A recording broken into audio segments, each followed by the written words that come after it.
right, I believe this means we are live. Ladies and gentlemen, boys and girls, tech fans of all shapes and sorts and sizes and persuasions, welcome to another episode of the Monday Morning Tech Chat Show on the SGGQA podcast channel.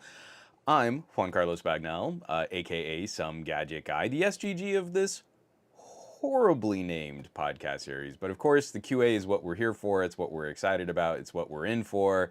And we've made it to the last Monday of March. This month flew by.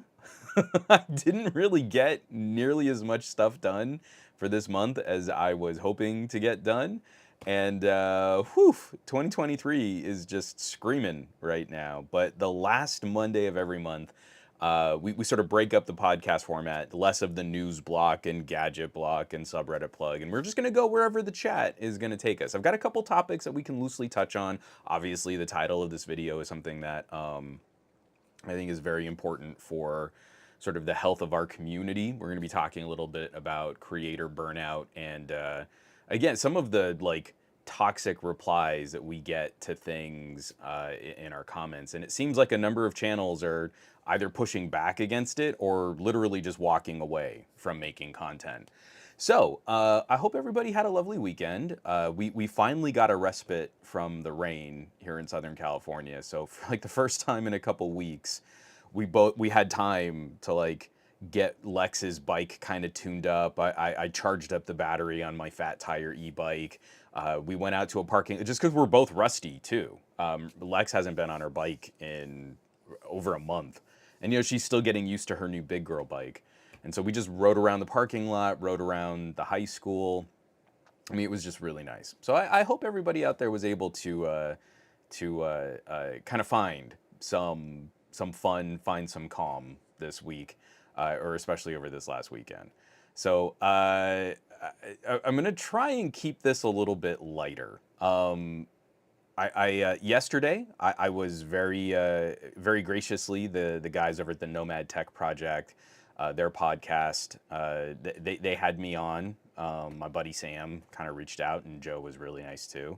So we had a really sort of fast hour of conversation about like tech and policy and advertising and politics. And I mean, like, we hit it pretty heavy, and I keep doing that where if I don't see Sam for like for like over a year since our last podcast conversation, I just like jump right in. It's like a dam bursts. Oh, Sam, we were talking about this, and all this stuff just kind of comes pouring out. So I did that. That was pretty heavy. And then the day before that, I also guested on a YouTube channel called Pissed Consumer. They're trying to build up a platform where people can amplify the problems that they have with certain products, and sometimes it can get real sour, but I think it's an interesting idea. And I've guested on Pissed Consumer before, and they asked me to come back and just talk about alternatives in the smartphone market if you don't want to buy a Samsung or if you don't want to buy an Apple. And so that was also a pretty heavy conversation, talking about the psychology of marketing and advertising and how hard it is to get the message out, unless you're spending hundreds of millions or billions of dollars on marketing in North America. And it's difficult. Like, we want to celebrate good competition. I'm sorry, I've already lost it in the chat, but someone else just recently mentioned the issues that Oppo and OnePlus are having in the EU because of some patent disputes with, I think, Nokia. And so we got some word on that early this morning that Oppo and OnePlus aren't looking at leaving the EU, but we're also looking at kind of a difficult position between brands fighting each other on patent disputes. And if that makes it untenable for Oppo to sell products in the EU, then the EU loses an incredible competitive option. And it's tricky because you can't always come to a reasonable solution to some kind of patent dispute. We've highlighted that before recently here too. Like, the opposite can also happen, where a company like Apple can rip off your IP and sell it at scale, and then it's like the courts, well, it's just too big. It's too big to recall Apple watches because Apple stole this technology in the Apple Watch. I guess you just have to keep letting them do it. And that's the kind of thing where we can kind of see the hypocrisy of patent disputes in the legal system. And really, it all just keeps coming back down to who has more money to throw at the problem. And it's not about a meritocracy. It's not about celebrating innovative design or really protecting the interests of those inventors. It's always time and time and time and time again. And that's exhausting. So I'm gonna try not to let this podcast get too heavy on that. I want to talk about people. I want to talk about people that we care about who are being affected by this grind, and they're getting kind of burnt out, and you can kind of see it. And then I want to talk about just anything we can do to find some of the fun, and that's going to be the back and forth. I don't have the answers for that. I am increasingly of the category of people. I am getting pretty burnt on the YouTubes because of stuff like this. And also, I think it's because whenever you even try to broach this with like a little bit of fun or a bit of a wink, or the other side can't take any part of that joke. So I just need to pause here real quick. If you're on the Twitch, we just hit hype train. I don't know what triggers a hype train because I'm real bad at doing the Twitch, even though I like to stream on the Twitch. And I have to highlight Dave Burns, gifted a tier 1 sub to Pup on Tech, has also resubbed themselves with a tier 1 sub. Tech Potato has subbed with Prime.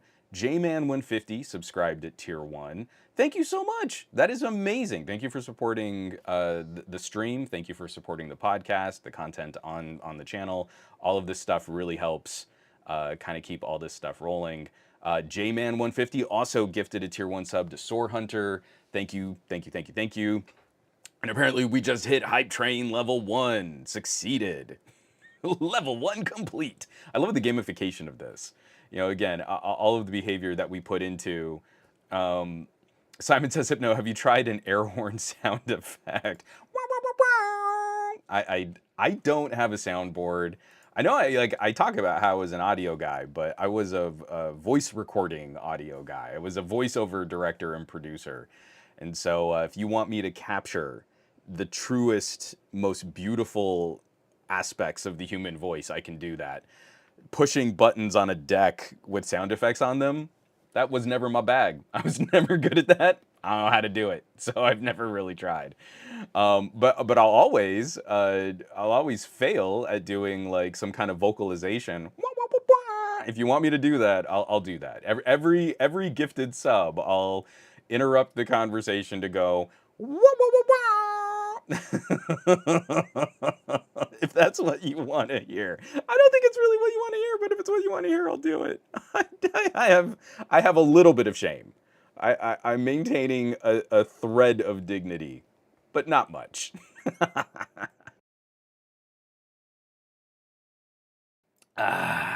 Just a quick sip of coffee there.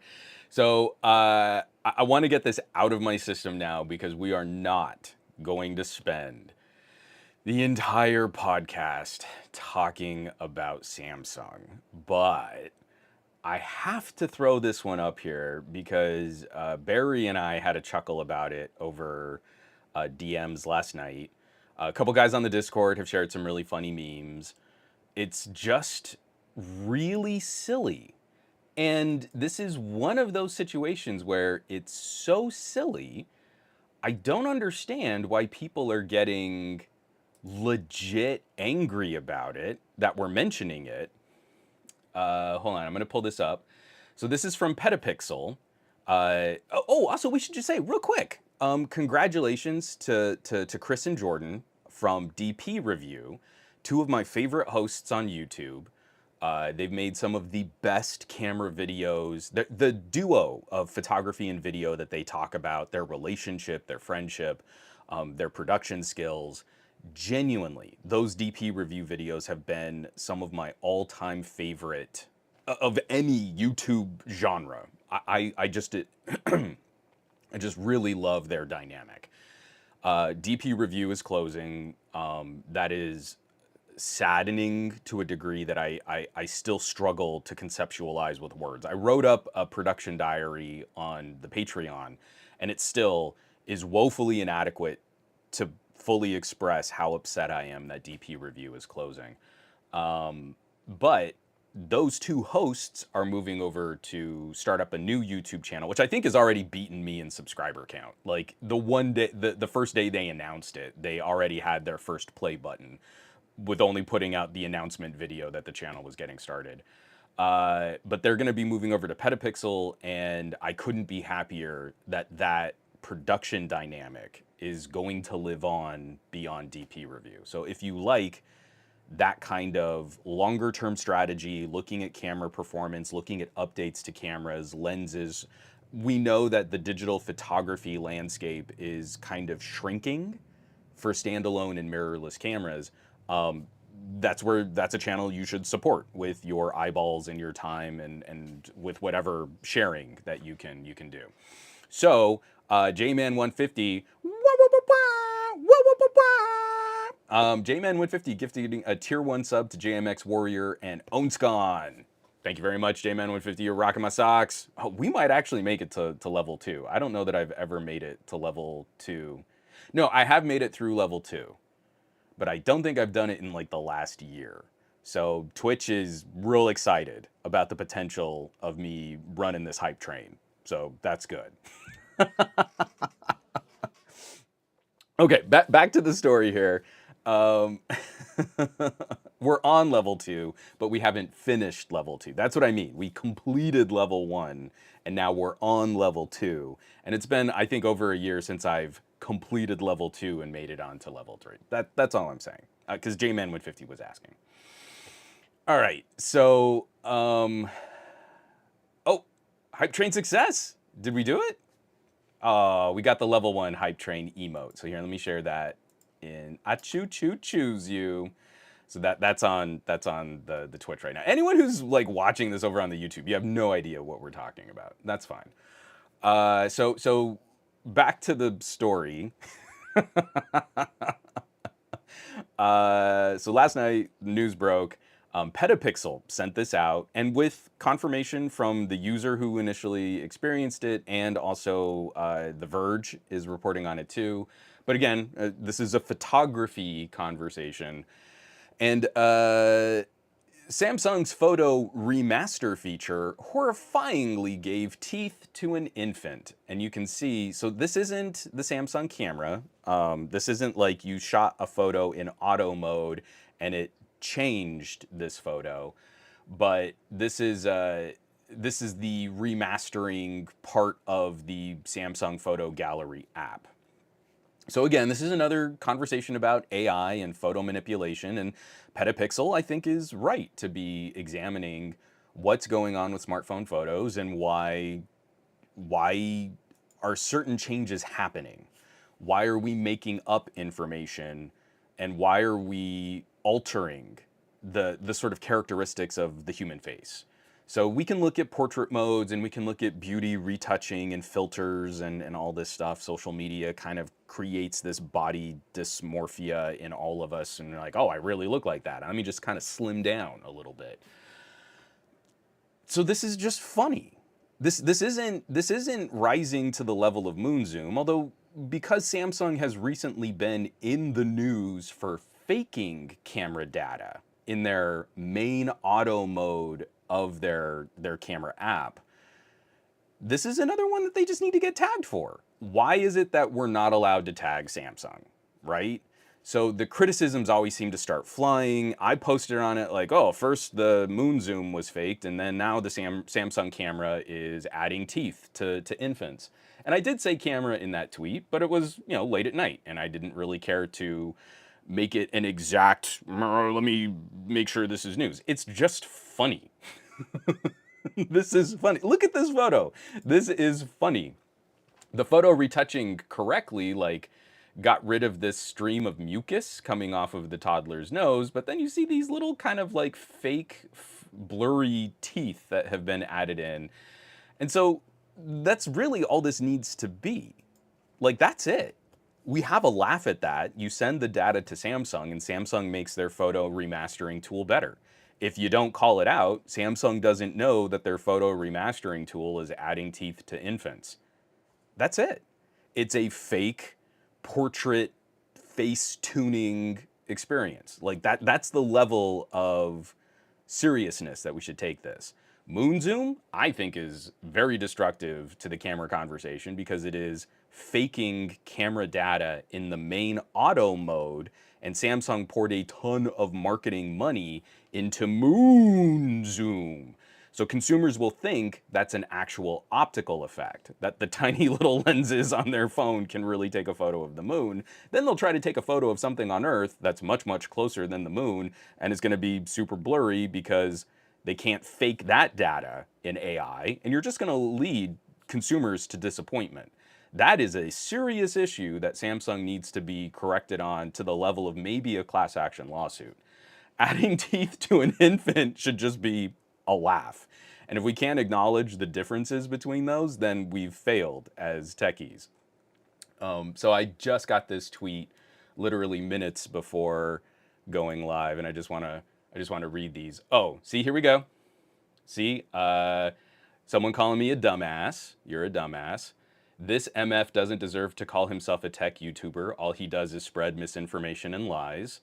Another failed attempt by a wannabe YouTuber. It's not the camera though, it's the photo remaster feature. And then this one was my favorite. You do know most phones use AI to remaster the photos of there is an issue with it. Okay?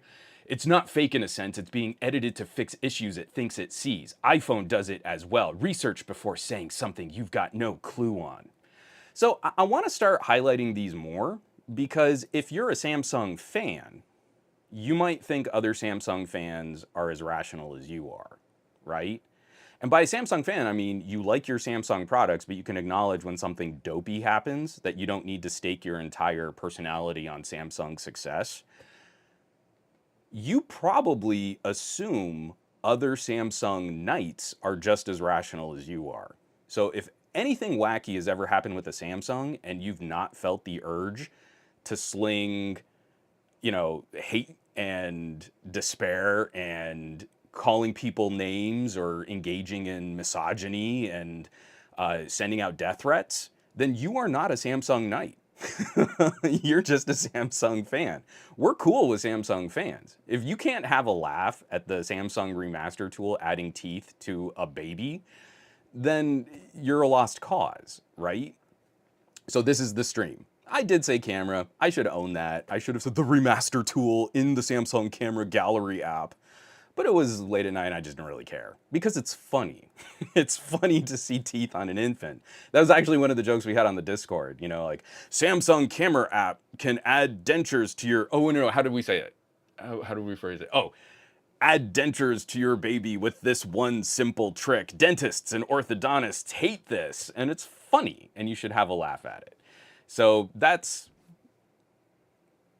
about what this is. But I'm going to start pointing out, you say anything critical or negative of Samsung, you immediately get an army of people, pitchforks and torches and how dare you, but what about the iPhone? Or what about Google?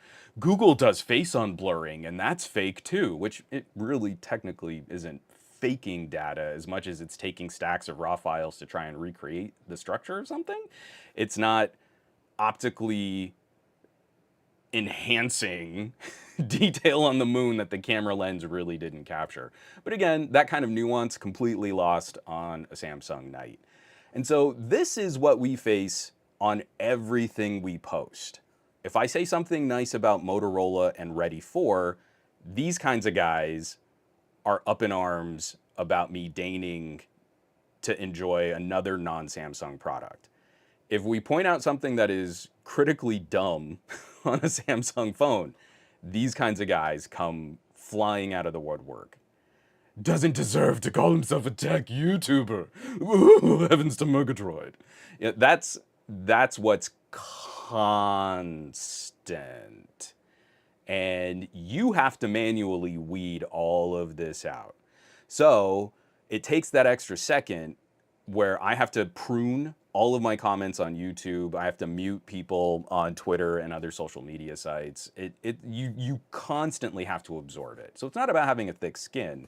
It's about having the endurance to always deal with the worst aspects of tech commentary. So that's where we're going to keep kind of pointing this out, because I really want to drive that wedge a little bit further. If you're a fan of Apple products, but you can criticize Apple, we're cool. That's a fan. A fan should hold their favorite brand to a higher standard, not hand wave away and dismiss all the bad things that multi-billion and multi-trillion dollar corporations do. If you can see teeth on an infant and laugh at Samsung's AI being that dumb, we can be pals. I like Samsung features. There are a couple Samsung phones that I think hit really heavy. I'm never gonna buy them, but I can appreciate where they'll be the right fit for another consumer. We can be pals. But I also need to do a better job of showcasing there is a level of Samsung Night that goes immediately to attacks, has no self awareness, no sense of humor. They cannot function in society without constant praise and attention for their favorite brand. They have to constantly be patted on the head and rubbed on the shoulders and reassured that their favorite brand is the correct choice. They're the most delicate of brand fan snowflakes. And we have to constantly weed them out of the discussion because they'll never join a conversation in earnest. Their minds can't be changed. They really don't have a rational backing for why they're this entrenched in the Samsung ecosystem. It's all feelings and it's all marketing. And like we were talking on on a Nomad podcast with Sam and Joe, their favorite team really isn't getting it done. So that's a really toxic combo when they've been fed all the marketing and they believe all the hype and they're willing to defend their favorite company to the nth degree.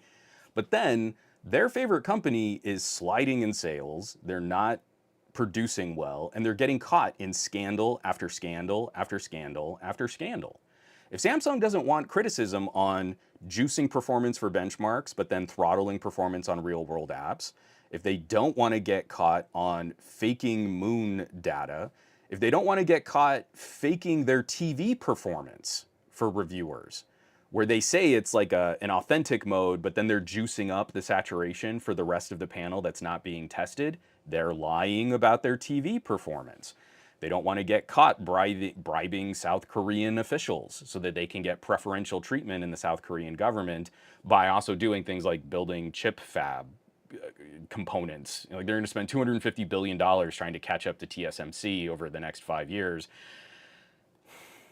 But they did that because they also got one of their potential heirs to the throne out of prison for bribing the South Korean president. So, I mean, it's a kind of quid pro quo, right? If Samsung doesn't want to be criticized for these awful and terrible business practices, maybe they shouldn't do them. Because when we talk about free market, the free market is speaking. Samsung sales are still down roughly 40 to 50% in the premium tier over the Galaxy S10. Galaxy S10 was peak Samsung, and it's just been downhill from there as they've done dumb thing after dumb thing after dumb thing. Removing features after criticizing Apple. Raising prices while taking stuff out of the box. Consumers are tired, and Samsung is not getting it done. And so when these things happen, I feel like that's a part of the market speaking as to why there's not a lot of confidence in Samsung, and also why there's zero interest in premium Android for consumers under the age of 30.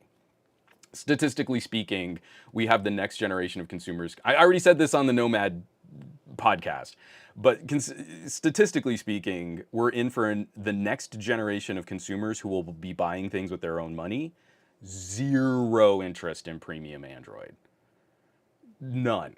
So don't be surprised, thanks to Samsung muddying the waters like this, don't be surprised if in the next 2 or 3 years we see even more erosion in North America of cool phones coming to the United States. No Motorola Ultras, no OnePlus Pros. We'll probably have Google in the mix because they have a vested interest in trying to keep the cachet of premium Android alive, and they can subsidize, Pixel 7, Pixel 8, Pixel 9 sales numbers to help keep their hardware division rolling like that. But don't expect Vivos or Xiaomi's to ever try and break into this market. Sony increasingly staggers their releases for where they sell the best. They don't sell the best in North America. So we're in for a really rough go. Here in the United States, if you're a fan of tech and you're not just a Samsung Knight, this this erosion is going to hit us really hard. I mean, and at this point, I think it's kind of inevitable that over the next couple of years, as more consumers jump on this bandwagon, unless there's some kind of significant regulatory action on Apple's anti-consumer business practices, we're in for heavy iPhone sales above $400. That's really what's going to drive premium tier, and it's going to completely shift the conversation on what's happening with entry level and mid-ranger stuff, and then also what companies are even going to bother trying to make a phone that costs more than $400 in North America. Yeah, exactly. 69 Zeke. Those other brands really perform well in terms of sales outside of North America. That's what we're talking about. There are so many markets where you have actual competition, and the iPhone is just a part of that competition.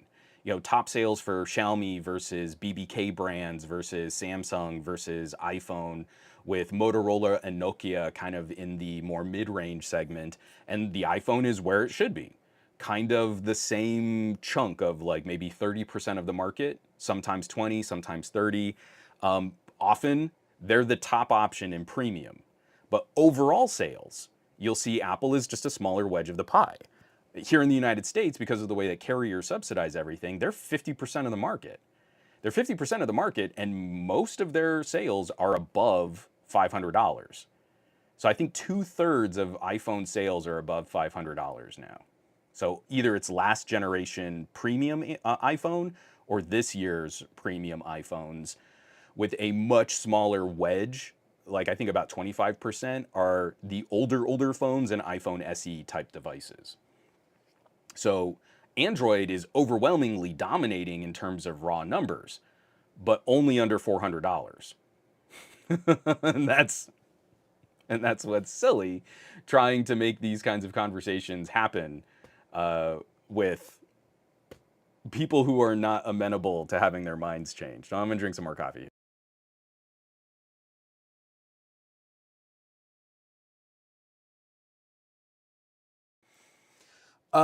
Tech Boy, hold on, I want to get this comment.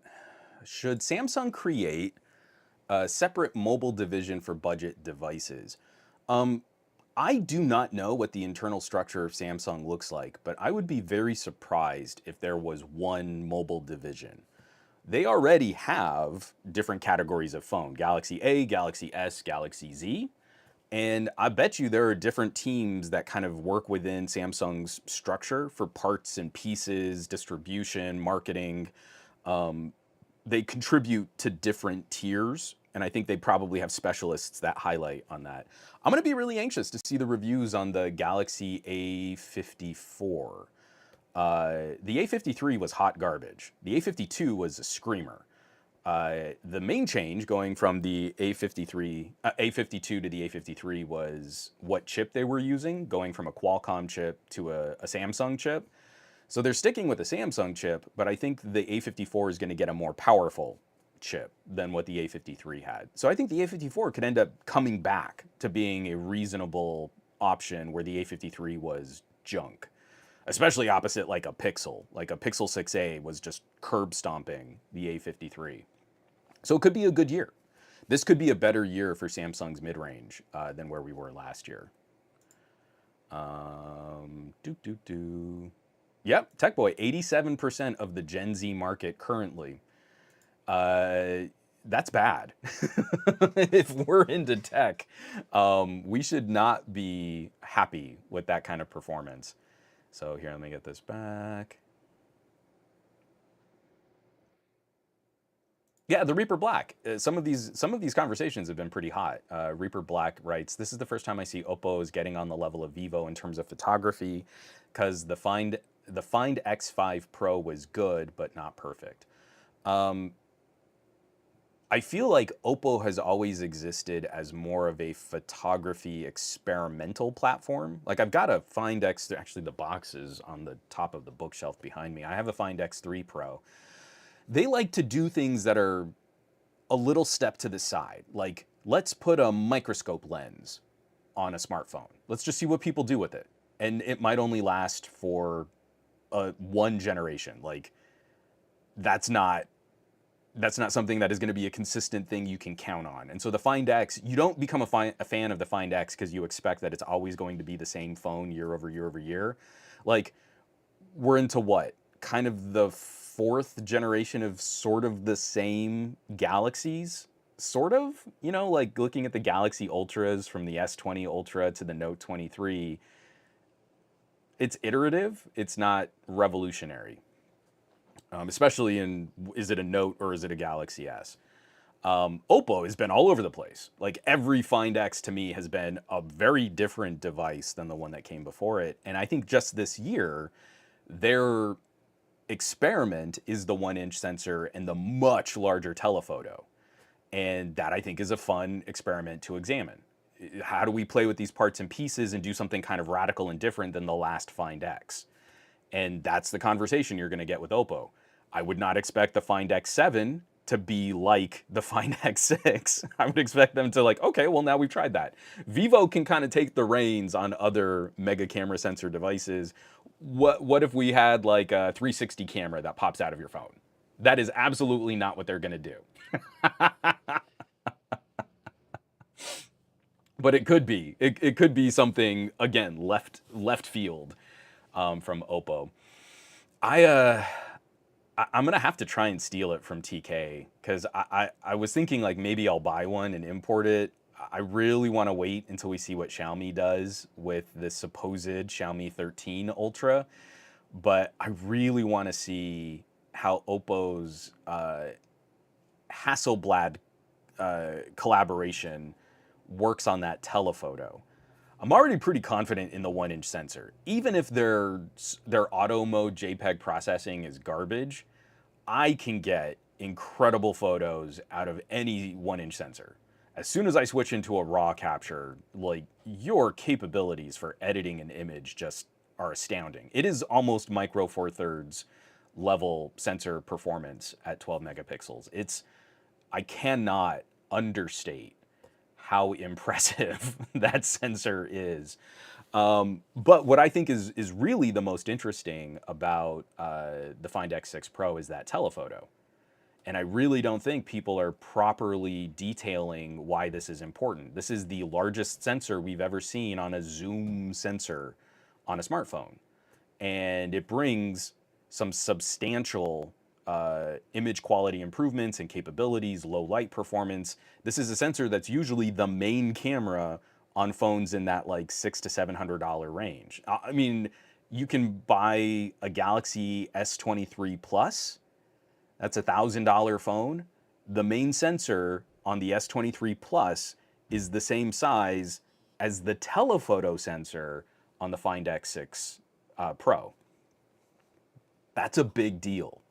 So I'm actually thinking, like, I'm already looking at my next book update, and one of the things I want to highlight, I want to play with, is the differences in telephotos.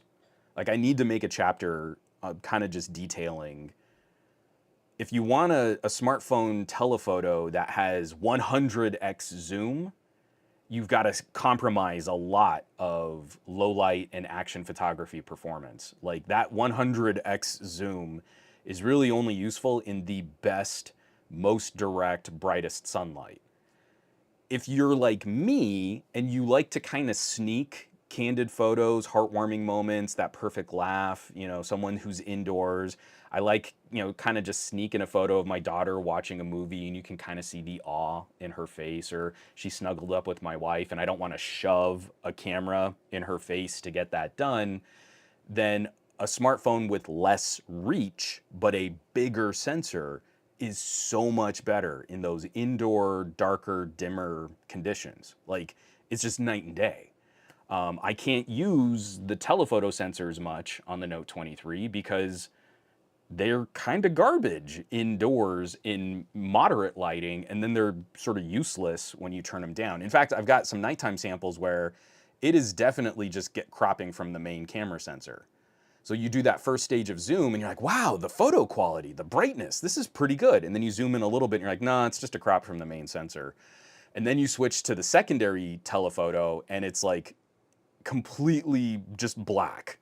You can't see anything because those tiny sensors are miserable for soaking up light. So the Oppo is solving that problem. I think for most consumers out there who are average people spending over $1,000 on a phone, I think they're going to be more impressed when they're shooting indoors and they see this bright, vibrant, shallow depth of field subject popping off the background. Like, that's going to be so much better than, like only being able to use the farthest reach in the brightest, most direct sunlight. I think it's more practical. Let me take another drink of coffee here and just kind of shake this frogginess. I was real scratchy this morning. All the rain here has been driving my sinuses crazy.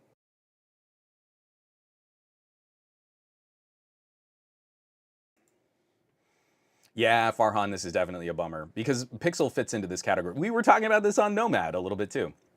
Farhan says, tech news, I do like Pixel camera software a lot, but not having wired video output is what stops me from getting one. So you plug in a Pixel and you can't send the screen to another monitor or any other type of capture device.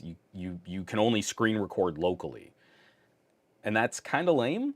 It is a USB 3 port, so data transfers are pretty quick. It plays well with accessories. Like if I plug a USB microphone into the Pixel, it does a pretty good job when you're in the Pixel camera app and you're getting that data directly from the microphone. All that stuff is great. But Google has decided that it's a smartphone that does phone things. And if you want to do tablet things, you just need to get a tablet. And if you want to do laptop things, then you need to get a Chromebook. And if the Pixel is really this demonstrably powerful in the tensor and the video processing and the photo processing, the AI and machine learning, you've kneecapped it. If I could plug a Pixel into a monitor and get sort of a half version of Chrome OS running from that, well, that would encourage me. I mean, in many ways, that Pixel is already going to be a lot more powerful than an inexpensive Chromebook. So Google kind of doesn't want me to do that. And that would also be stepping on Samsung's toes because they're the only ones who kind of sell a legit desktop mode in the United States, except for Motorola. Ready for is better. And so that's a bummer. And we were talking on the Nomad project. It's like, we keep grading phones as just doing the phone basics. It's a phone that does phone things. And if you want to do two apps at the same time, then you need a tablet. And if you want a desktop style environment with floating windows, then you need a laptop. And compute power is compute power. The Tensor is a screamer.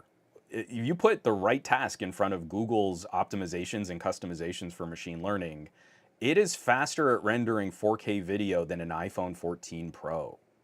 This little tensor that pulls some of the worst benchmarks in Geekbench and N22 can best Apple's best option on software that was fully optimized for the iPhone and is still in beta on Android. The Pixel is a monster if you give it the right tasks that can utilize Google's optimizations.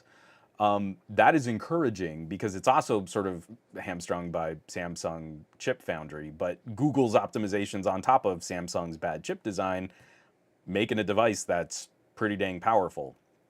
So, yeah, that's a lot. So I'm gonna go through and just mute a whole bunch of people and just get that cleaned up on my Twitter. I think it's just funny seeing a toddler with teeth. If you think that's funny too, then we can be pals. Jman150 gifting a tier 1 sub to McCorcoran3. Thank you for the support, man. You've been all over this stream, man. I appreciate it. Whew.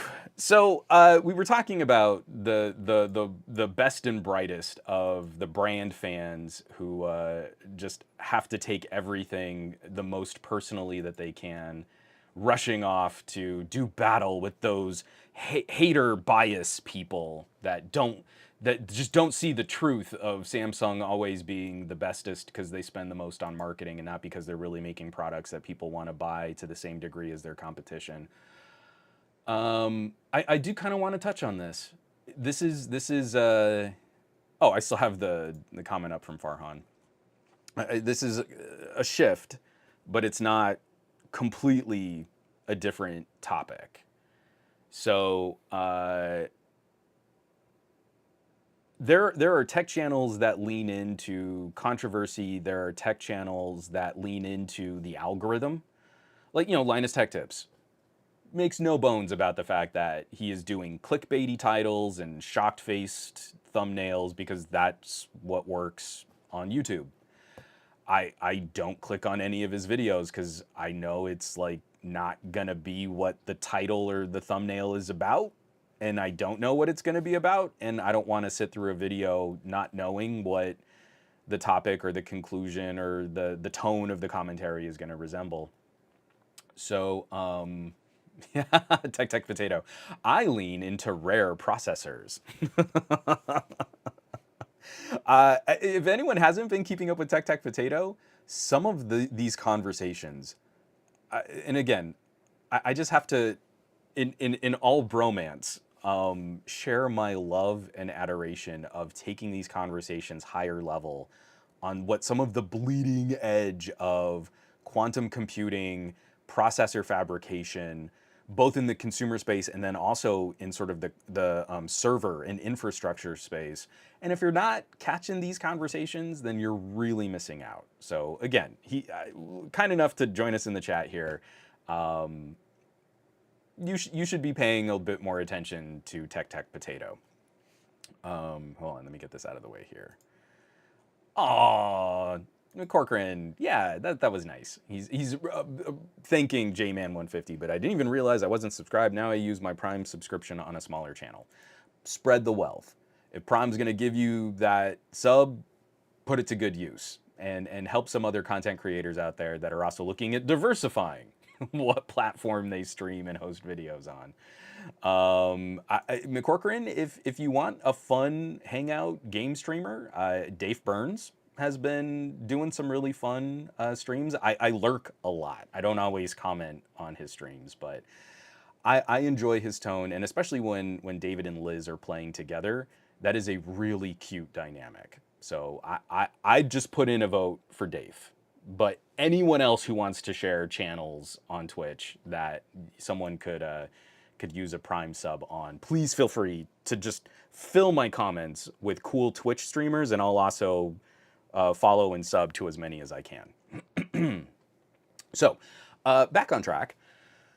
When a channel who usually doesn't lean into the controversy of comments and replies starts acknowledging the content of YouTube comments and Reddit comments, this should be a bit of a red flag, because it means that the conversation is spiraling in a direction that is going to harm, I feel, the larger topic. For example, PC building. I've got this up here right now. For example, I just shared a whole bunch of tweets in real time that I've been getting from people calling me an MFer and an asshat and a dumbass, and this is what I deal with every day. But there's a channel that I really enjoy their calm, analytical approach to reviewing PC parts.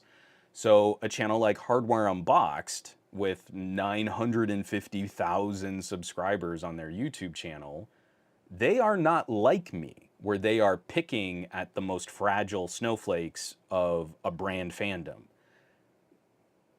They are really calm. Like that channel, I love having that channel on because it's just relaxing to hear them going through all of their testing and like the results of their, DLSS versus, what is the AMD version of DLSS? FSR? Oh, it's here in the title of the video that I'm about to show you here, of FSR.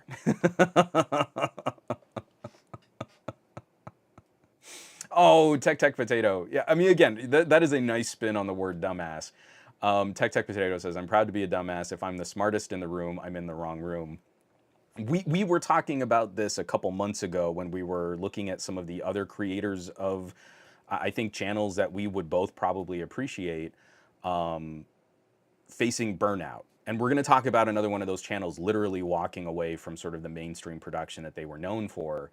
And it's exhausting. It's exhausting always trying to frame everything in this idea of beginner, entry level, average tech, because it means you don't grow as a creator.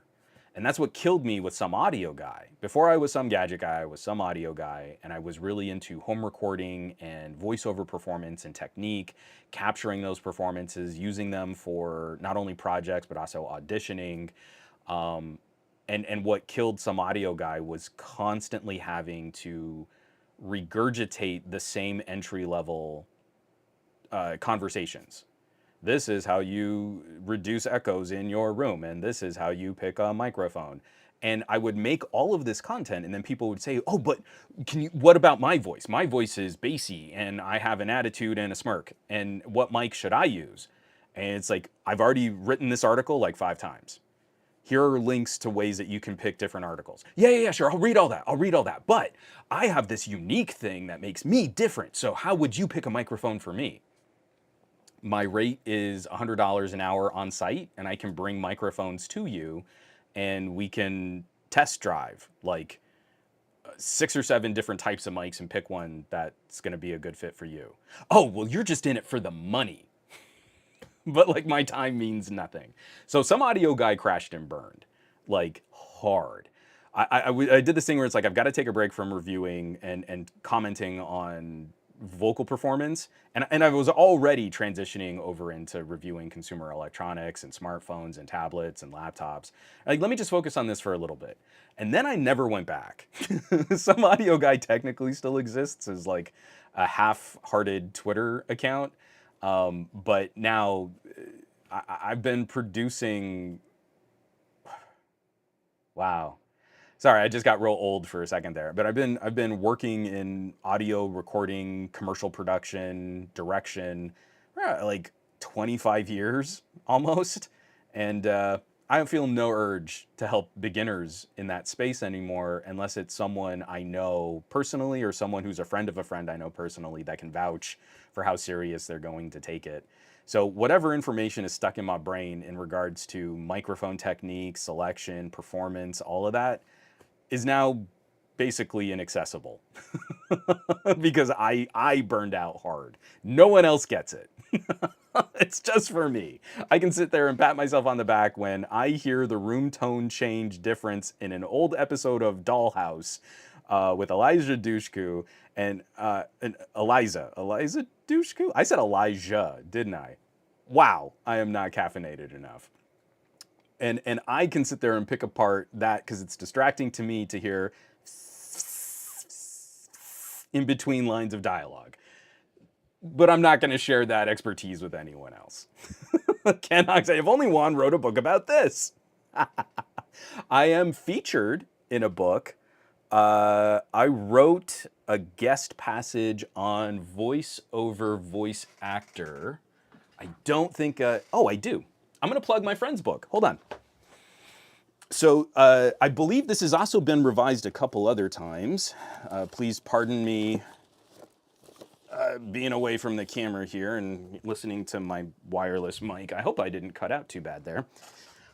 This is one of the best books on the modern business of voiceover that you can get today.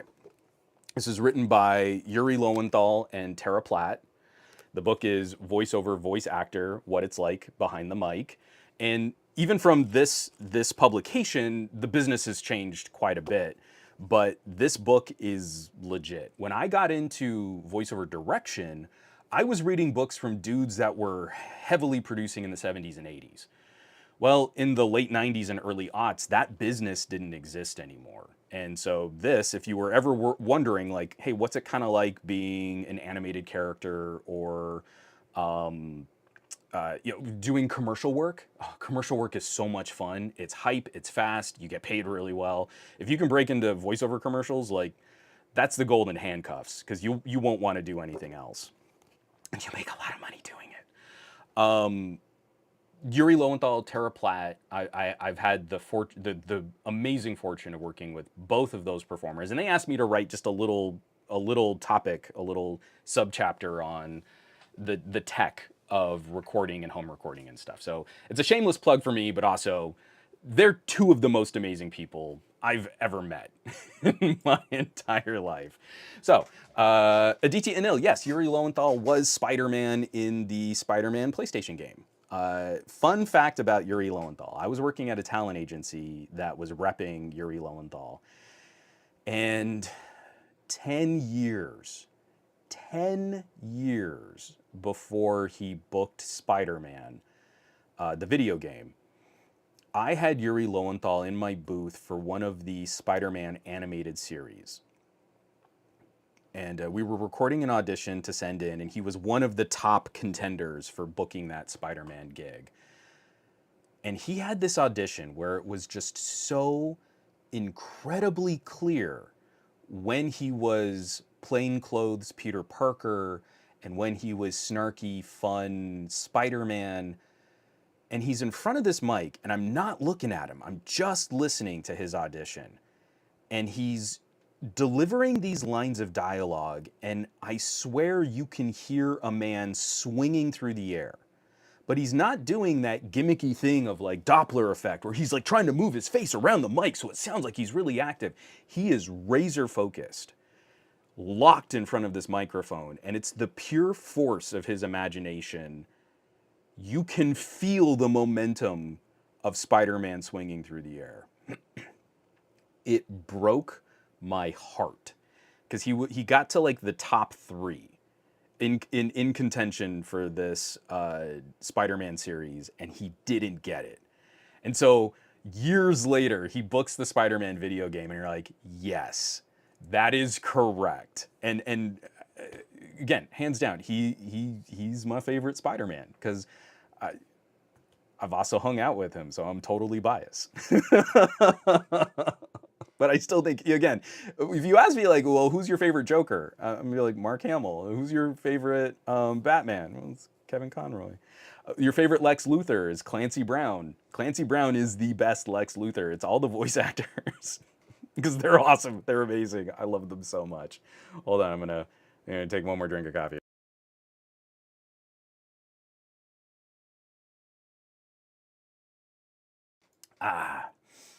So, back to the heavy topic that we were dealing with. I wanted to highlight this because Hardware Unboxed, sorry, I know that was a rapid change in topic.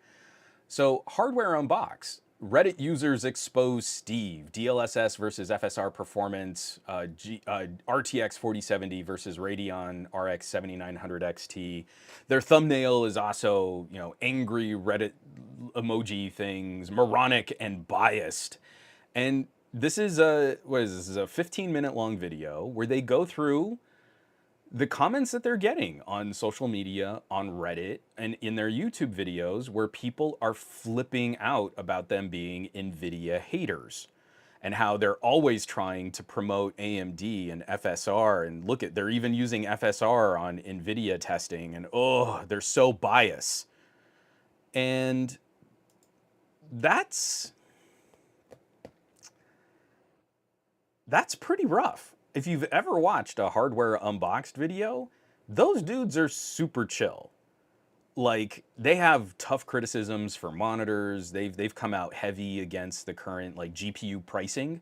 I really like how they try, it's difficult, and they don't always stick the landing in my opinion, but they try to quantify this level of performance used to cost this much several years ago. So if we were seeing improvements to price to performance, then this GPU should really be in this ballpark. And if you want to make a smart purchasing decision to upgrade your PC, it might not be an upgrade. It might be a side grade if you're only spending this much. That is a very nuanced and difficult technical discussion to get out for a consumer-focused, high-end desktop gaming PC kind of market. And I think they handle it with style, and I think they handle it with grace. And so now they're getting to a point where if they try to detail performance consistently using similar technologies between differing products to show the pros and cons of those products, they get savaged on Reddit, and a bunch of people call them morons and dumbasses and shills. And this is what tech replies. This is what tech commentary has kind of become in this age of ratcheted, us versus them, team player social media. This doesn't help an outlet produce better content. It's not constructive. It's not criticism to any great degree. And you never see these comments delivered with any kind of data. You never see anyone backing up their favorite brand going, I've been charting years of performance in these spreadsheets, and you can replicate my tests by doing this, and here are my results over 5-10 years of charting these types of products. Because that would be rational, and then that person who has all that data wouldn't be able to just fudge. Well, I mean, actually, that's not true. We know a lot of people keep fudging performance results. We saw another one like, iPhone struggles with this game, and you're like, yeah, you didn't really compare oranges to oranges. You were sort of running the iPhone a little different than you were running the Android. But the person who does a good job, I think Hardware Unboxed does a very good job of tracking this data consistently, and when they're testing for something specific. So if I go out and I test one Samsung claim, 200 megapixels, gives you more ability to crop with better detail. That is one very specific claim. And I can highlight just that specific aspect of performance and show that's not really what you get, at least not in the way that Samsung is advertising it. There is a benefit, but it's not the benefit that Samsung's commercials are telling you. 2/3 of the way through this video, Steve is breaking down Redditors attacking him, and their only data points to contradict his testing are like NVIDIA benchmarking slides. What NVIDIA is advertising of their product matters more than him really popping a GPU into a system and running a dozen tests on it because they want to feel better about their NVIDIA GPU. And that's bad for NVIDIA. It is. If that's your standards bearer, if that's your the person who's celebrating your brand, that's gonna harm the image of your company. If anyone is like kind of tangentially interested in building a gaming PC and they walk into conversations like that, and they're like, oh, this is gross. You know what? Screw it. I'm gonna go buy a pre-built, or I'm gonna get a console. You know what? The Steam Deck looks really nice this year. You're just gonna go. You're not gonna stick around. And so we keep losing new members to our hobby. Right? People keep leaving the tech conversation, the tech community. They kind of get over it. They get burnt out by it. They're tired of this sort of nonsense, but we're not replenishing our ranks. We can definitely see that in like YouTube video performance and the kind of interest that we have in traffic, and we can kind of track what's going on with different types of videos. The only way that you can make money on YouTube is always gratifying the egos of the worst Samsung knights because they watch the most videos. Then our hobby is dead. And similarly here, if the only way you can test AMD GPUs is by saying, oh, but NVIDIA's are betters, with no nuance, not better in a task or better price to performance or a better value or better in these conditions or better with this CPU GPU pairing, then you're not educating. You're just regurgitating the marketing of a massive billion-dollar corporation that is just looking to extract as much value out of every consumer interaction that they can.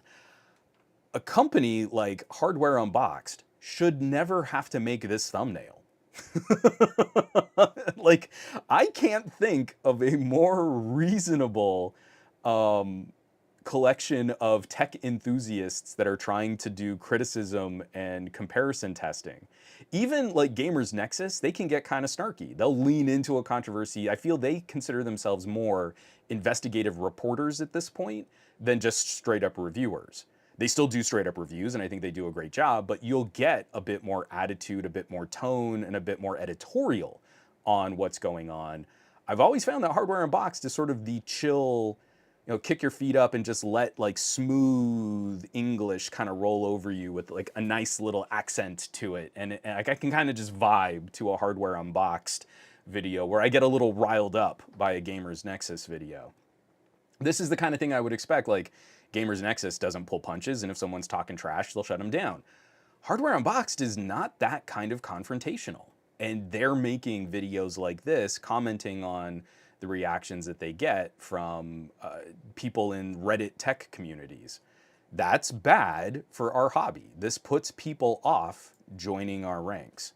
Let me take a drink of water, and I want to catch up with some of the comments here because we have a couple other just highlights, some videos that I want to chat about, and then from there I want to find like what makes this more fun again. Because I don't know about you, but I'm not having fun. I don't think this, having to dig through garbage Reddit comments is fun for what we would hope to talk about, what we would hope to showcase.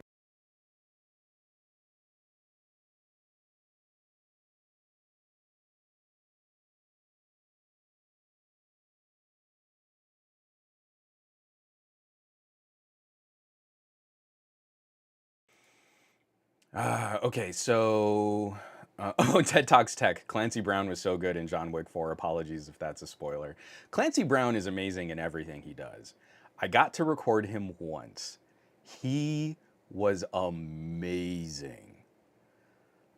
I think I can say this, yeah. So it was for a 1-year Coleman campfire commercial. Coleman camping products. And so the campaign was called The Original Social Network, and it shows like young people and old people sitting around a fire and just telling stories and having a good time. The Original Social Network. It's a really charming ad. This was like 10 years ago. God, I feel so old. So Coleman had a very select list of the kinds of actors that they wanted to record, and I got to like, and they were going to do this. It was a 1-year buyout. It was a lot of money. You don't need to know all the business particulars. I just went into talent agent mode right there. You don't care. Clancy Brown comes in, and I had this habit of I would hit record while actors were sort of working through their copy, because every now and then you'd get a read, and their initial instinct on that read would be way better than their thought through, like, augmented and altered, practiced performance. So I think he's just ready to go. He gets in front of the mic, he puts his copy up. I thought he had been reading through this copy. Like, I thought he was already practically off book. His first read was the best read I had for that entire day of auditioning. And then he looks up at me and is like, okay, yeah, I think I'm ready to try one. And we're like, oh my God. I was ready to just send that first take. I go, okay, cool, yeah, I'm ready to go. Let me hit record, and you're in. And his second read was demonstrably better. And it just blew me away. And like, I have no notes. If there's anything else that you want to try, I'd be happy to record it, but I'm good to send this. And like, it's Clancy Brown just doing what Clancy Brown does. He's like, I got one more. And it was this totally different take on what the vibe of the commercial would be. And it was wholly appropriate. I didn't think it was better or worse, but it was like, hey, if they put this kind of music behind it, this kind of read would work better. If they put this kind of music behind it, this kind of read would be better. And they were both spot on. Like, I could have gone to producing the commercial off of those two reads. So I clip it, I cut it all up, I upload it to the site that we're the storage that we're sending the client. It's like 5 minutes later. The client is already back on the phone. Book him. If he's anywhere nearby, we'll patch in to your system. We'll direct him over the phone. We can just knock this out right now. And that's how Clancy Brown booked Coleman Campfire, Coleman Products, that commercial campaign, like same day, because it was just amazing. It was really awesome. My only interaction with Clancy Brown, and I'm sitting there, I'm cutting up his audition, I'm getting everything packed up, and he's just chatting with me like, hey, so yeah, how's the business been? What's going on with the studio? How are you guys holding it, hanging in there? I know the web thing has been kind of disruptive. Like, He was just genuinely curious. He was charming AF. And he delivered the 3 best reads in the shortest quantity of time that I had heard all day. So yeah, I'll always sing the praises of Clancy Brown. He's awesome in everything that he does. Sorry, we're going to talk about the comments to. So every now and then, some audio guy kind of leaks out, and he loves a good voiceover performance, and he's got a bunch of old stories. But that's not what we're talking about today. Tech Potato, I've asked them, I think if you mean by them, you mean Hardware Unboxed. I've asked them if they want to know more about the tech behind what they test. The answer I keep getting is no. They don't trust companies will be honest with the technical details. Oh, right. And some other people were commenting on NVIDIA. There was an NVIDIA marketing person who tried to blacklist Hardware Unboxed, and it caused kind of a kerfluffle. I think we talked about it a little bit on this podcast. That wasn't something that I was very well versed on. My side of the PR conversation, I can always talk about that, but I didn't want to get too deep into someone else's drama or someone else's baggage without really knowing how all that kind of goes down. Oh, Tech Potato. That contact is my contact. The exec in question is so far removed from PR, they don't understand the nuance of the messaging, and they bypass the usual PR channels to get that message sent. That would be bad. I feel a lot of people run into problems when they don't use the appropriate chain of command for getting messaging out to the public. I think we've seen problems with that numerous times. I can want to Farhan. It's the same as Samsung Knights. Keep saying that the brand is the best without saying what makes it great, as they said in the first place. And I think the problem is, like, you look at what Hardware Unboxed was trying to do. Hardware Unboxed was trying to test specific technologies consistently between different solutions for this style of graphics computing. That's hard to do. It's really challenging to do. I have a lot of struggles when I'm trying to conceptualize, like, I've got a phone over here with a Dimensity, I've got a phone over here with a Tensor, and I've got a phone over here with a Qualcomm Snapdragon.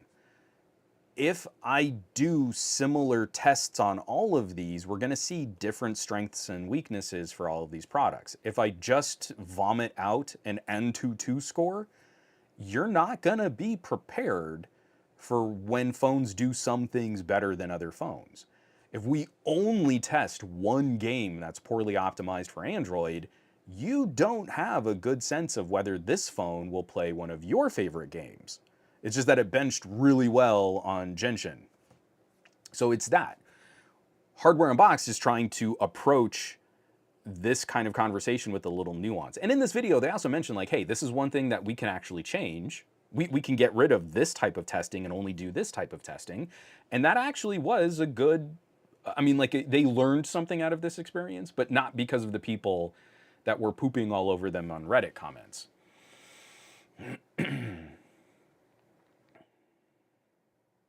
From Flowtech Wolf. Hi Juan, I was preparing to switch to Samsung from an iPhone 13 Pro Max. Do you think using a Samsung Tab S6 Lite will help prepare me for getting used to Samsung? It depends on how you want to use a tablet. Because tablets do tablet things and phones do phone things. And the thing is, if you're really seriously considering leaving the Apple ecosystem to come to an Android, you can replicate the iPhone experience, a phone that does phone things really well, or you can try and push phone that does computer things better. They're not the same. If it's just like, hey, I kind of take some casual snapshots and I check my social media and I do calls and text messaging and instant messaging, every phone is gonna kind of be the same. There aren't, in my opinion, there aren't real distinct or tangible differences for that kind of use. It really matters why you want to leave the iPhone. If it's just that you kind of want to play with some other gear and you want to get a flavor or sense, then yeah, like a tablet can kind of scratch that itch. And actually that combination is pretty solid. If you just want to do, like, iPhone for your messaging and phone stuff, and then Android tablet for some of the more computery stuff, like that's a great combo. For a while, I was kind of in the camp of like maybe you should do Android phone and iPad for certain types of work, especially like video editing. Back when LumaFusion wasn't on Android, that was a good combo. I know a lot of content creators. That was like their main rig, was editing LumaFusion on an iPad. Actually, quite a few content creators are still doing that. So it's not as cut and dry as just yes or no. You can get a sense for what Android does on a tablet, but it's not gonna be the same as using it on a phone. And your behavior matters more than anyone else's advice.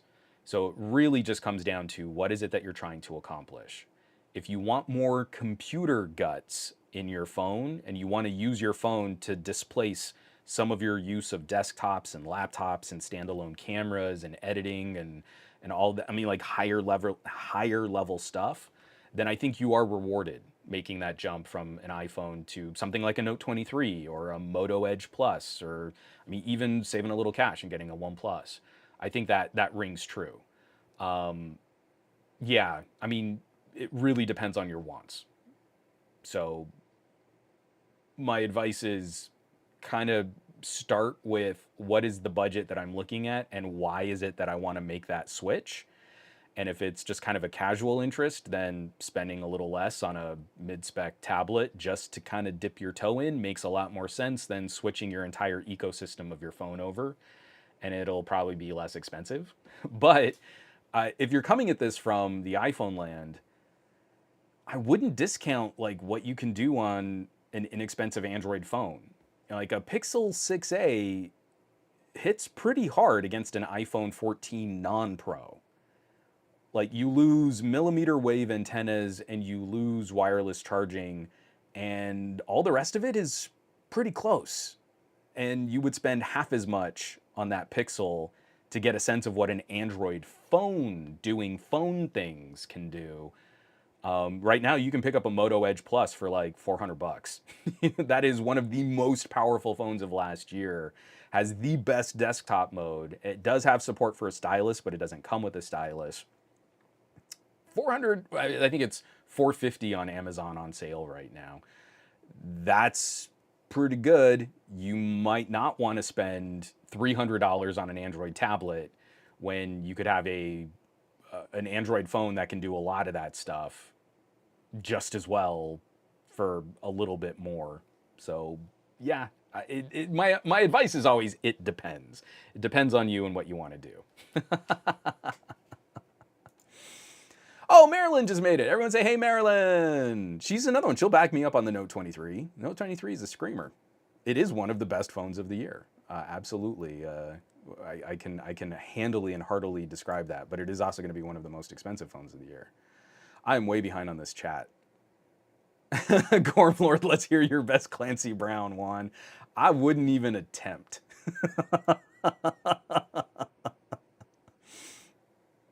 Oh, Aditya, no. I legit feel like I kind of missed out on a whole different side of Juan that I'd have loved to interact with. Some audio guy was way snarkier than some gadget guy. I used to really call out bad behavior in auditions and when actors would kind of mess up. He had a reputation. I mean, some gadget guy has a reputation for being kind of a snarky ass, but man, some audio guy could get kind of brutal. I mean, in a way I miss him, but in another way I have to talk about him in the third person because I don't feel I'm him, that he would get so critical on things. It's so bizarre what this whole industry of social media and content production can do to you.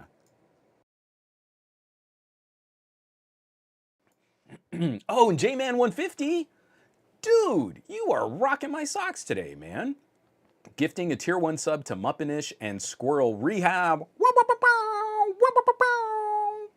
I don't know why I'm doing finger guns to that, but I had to do that. Yeah, and some great advice here too. So other folks talking about other tablets that you can get inexpensively. Flowtech Wolf, like there are other people in here that kind of have your back on that kind of stuff. Fat Produce asks, has Moto improved their OS and software update strategy these past few years? My feeling on their premium phones is yes. but but in a way that's very unconventional. So Moto phones don't get regular OTAs. Moto phones are constantly updated through individual app components on the Google Play Store. If there's an upgrade for your camera, you don't wait for an OTA. The camera app just gets updated on Google Play. HTC pioneered this first. Everyone shed a tear in our chat for the fall of HTC. When Ready 4 has an update, their desktop mode, when that's ready to be improved, when it's ready for an update, it just gets pushed to your phone. It's an app update in the Google Play Store. So the OTAs get staggered until there is a significant enough change to the security policy that Moto will update that too. But like BlackBerry, Moto runs a lot of their own custom security on a Motorola device. An Edge Plus is a business productivity focused device. So a lot of, it's just kind of like Samsung Knox. I forget what Moto's flavor of that is called, but they are ahead of a number of the challenges that the greater Android community might be facing. And so it's not as precious that you get every single monthly update if they're also handling their own security components on the device. And those are getting updated directly from Motorola, not through your carrier. So yes, but a number of people have been mentioning this in the chat right now. I do want to highlight something that is super fun, and it's a little bit silly. And for all of my love of Motorola, I don't feel like I need to shill or excuse this from Motorola. You see how that works? I've been singing the praises of the Moto Edge. This phone is a brutal work truck of a phone that you can get at a shockingly low fire sale price because it didn't sell that well in the North American market. 512 gigs of storage, stylus enabled, best desktop mode on the planet, reasonably good camera now that it's had some updates and some polish, $450. 512 gigs of storage, and some of these recent updates have also significantly improved the sort of runtime and battery performance. But it's still on Android 12. It has not rolled over to Android 13. Even Sony has rolled this over on the Xperia 1 Mark IV to Android 13. And I think a number of people are knowing where I'm going to be going with this here. Just last night, charged it up for the first time in a while. Unfortunately, I had let the battery kind of almost fully deplete itself, so that's not good because I really want to take care of this. This is a museum piece for me now. My LG V60 dual display. Fat Produce is in the chat. He helped me with this vinyl skin. He found a vinyl skin for me, and I have a little NCOM sticker because they're the best computer manufacturer on the planet. My LG V60 is now on the Android 13. So my phone from 2020 has beaten my phone from 2022 for getting the most recent version of the Android operating system. I'm so tickled by that. For all the people that would say, oh, LG software is always the worst, and they're lame, and you should never get an LG because software and updates. They went out on such a banger.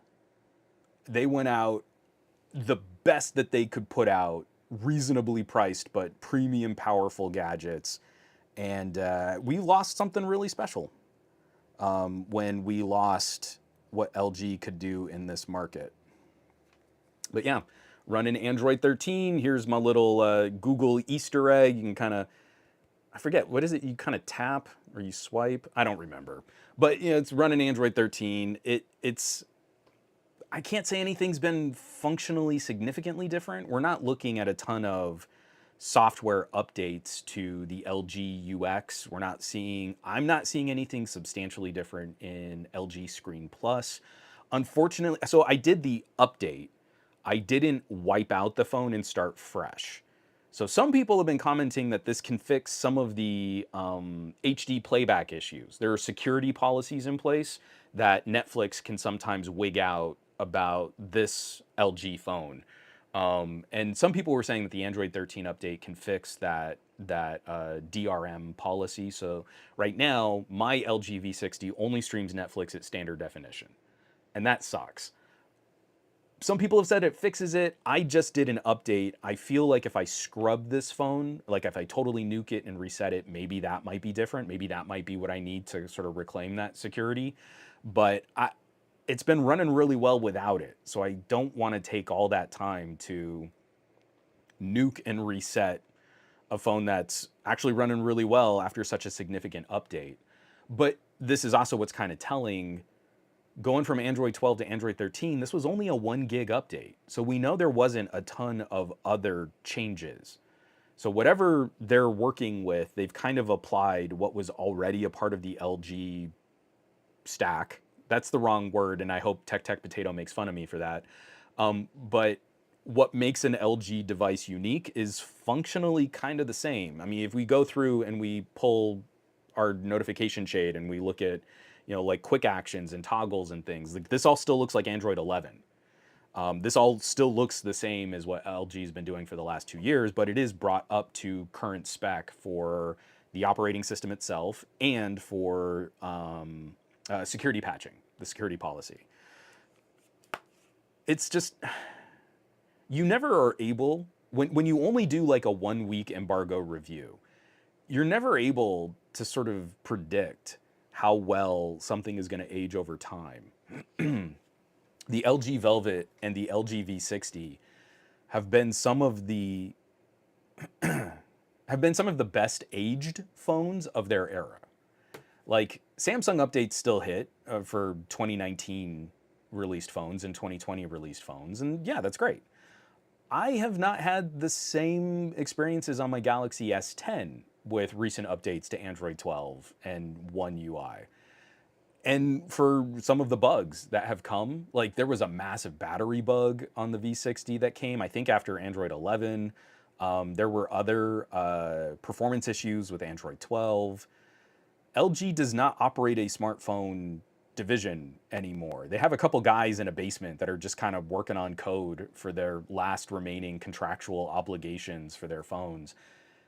And they're putting out some of the best polish that we've seen LG ever deliver. So it's it always makes me a little bit sad. This phone, being able to kind of fire this up and you double tap the screen and you can flick this open the gallery, and look, these are all these old photos from I'm not even on camera. All these old photos from like a couple years ago, and then I'm like, oh, but I want to watch this on the main screen. I can like zoom in and do all this cool stuff, and like none of that functionality ever really got a fair shot. If you want a foldable, like you could have a part-time foldable, and no other company has taken the initiative to give us something like this. Pull out a stylus and you got stylus enabled support on both screens, like a Surface Duo, but again, you can pop it out of that case and just use it as a standalone phone. We had features. We had memory card slots and quad DACs, and it's just such a bummer that all that stuff is gone.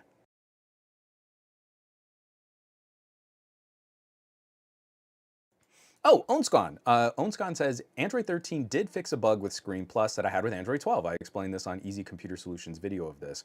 If you wouldn't mind copying and pasting that into the comments here too, I would love to read through what those issues were. Because I had pretty solid, interactions with Screen Plus on... I used Screen Plus mostly on the Velvet when I was going through Android 12, because my big shtick there was we had a desktop mode on a mid-ranger phone that had stylus support that was built to compete against the Galaxy A70 with 5G, and the Velvet never got the attention it really deserved. So yeah, oh, give me a second. Okay, yeah, he'll go grab that comment. I'd love to hear what your experiences were, because I want to spend all my time like going back and just revisiting all these phones, but I have stuff on my desk right now that I'm way behind on getting these other videos out. So unfortunately, my V60 follow-up will probably just be a production diary on the Patreon. It probably won't be a full video. Yeah, I'm a Corcoran. You can buy a V60 and a wing for like $500 total. I need to fire up my wing. I haven't thrown that in there for a while either. Like I said, I was real cranky about the Velvet, so I spent a lot of time on the Velvet. Oh, Maryland, I mean, all of us were, but I'm glad LG kind of went out when they did. Marilyn says, I was looking forward to trying the LG V70, and that's when they called it quits. So, what we would have gotten initially, and I don't know that this would have been the whole phone strategy, but it really looked like we weren't going to get a true V70. It looked like we were going to get a Velvet Pro. And those distinctions matter. What did come out? So LG shut down. They shuttered their smartphone division. They sold off. I want to say it was very few. It was like 100 of these Velvet 2 or Velvet Pros, and a few of them ended up on eBay. Even though I was assured by LG PR that no one would ever be selling these phones because they would lose their jobs. Like, yeah, sure, okay. So it looked like getting a Velvet with a higher refresh rate display and no headphone jack. So it was kind of like a combination of the Velvet and the Wing. And that sort of isn't what the V series was all about. The V series was all about quad DAC, excuse me, and some of that other intense capability, like workhorse style capability. So I don't know that we would have gotten a V70. I think they might have. They were working so hard to sort of streamline all of their phone production. I think that's what we're seeing from OnePlus now. Why put out two phones if one of them's not going to sell very well and the other one's not going to sell very well? We can kind of minimize the construction and streamline the distribution and just make one main phone. And if we sell that at a lower price than our previous Pro phone, that should do better in the market. And I think that's kind of where LG was headed. So if we hadn't been jumping on the bandwagon with the V50 to the V60, I don't think we really would have gotten a V70, which also kind of makes me sad. We lost the Explorer program. They were working on a rollable that could have been really interesting. Like, all of that's just gone. And with LG leaving the market, I think it made every other phone manufacturer, especially focusing on North America, made every other phone manufacturer more conservative. Samsung didn't have a competitor from South Korea pushing them to make their products more aggressive. Motorola immediately just absorbed the low-cost carrier options. So Moto became the immediate number 3. They soaked up most of LG's market. Pixel got a big bump coming into like the Pixel 5 series. But everyone just sort of hovered for a bit. Like, there wasn't any intense push like, LG's out of the market, let's innovate. No, that doesn't make any sense. LG's out of the market. They're not selling phones. They're not selling expensive phones. Why should we put a ton of effort into making our phones fancier? That sucks. That's what happens when the kind of ripples of that kind of market condition sort of fly out.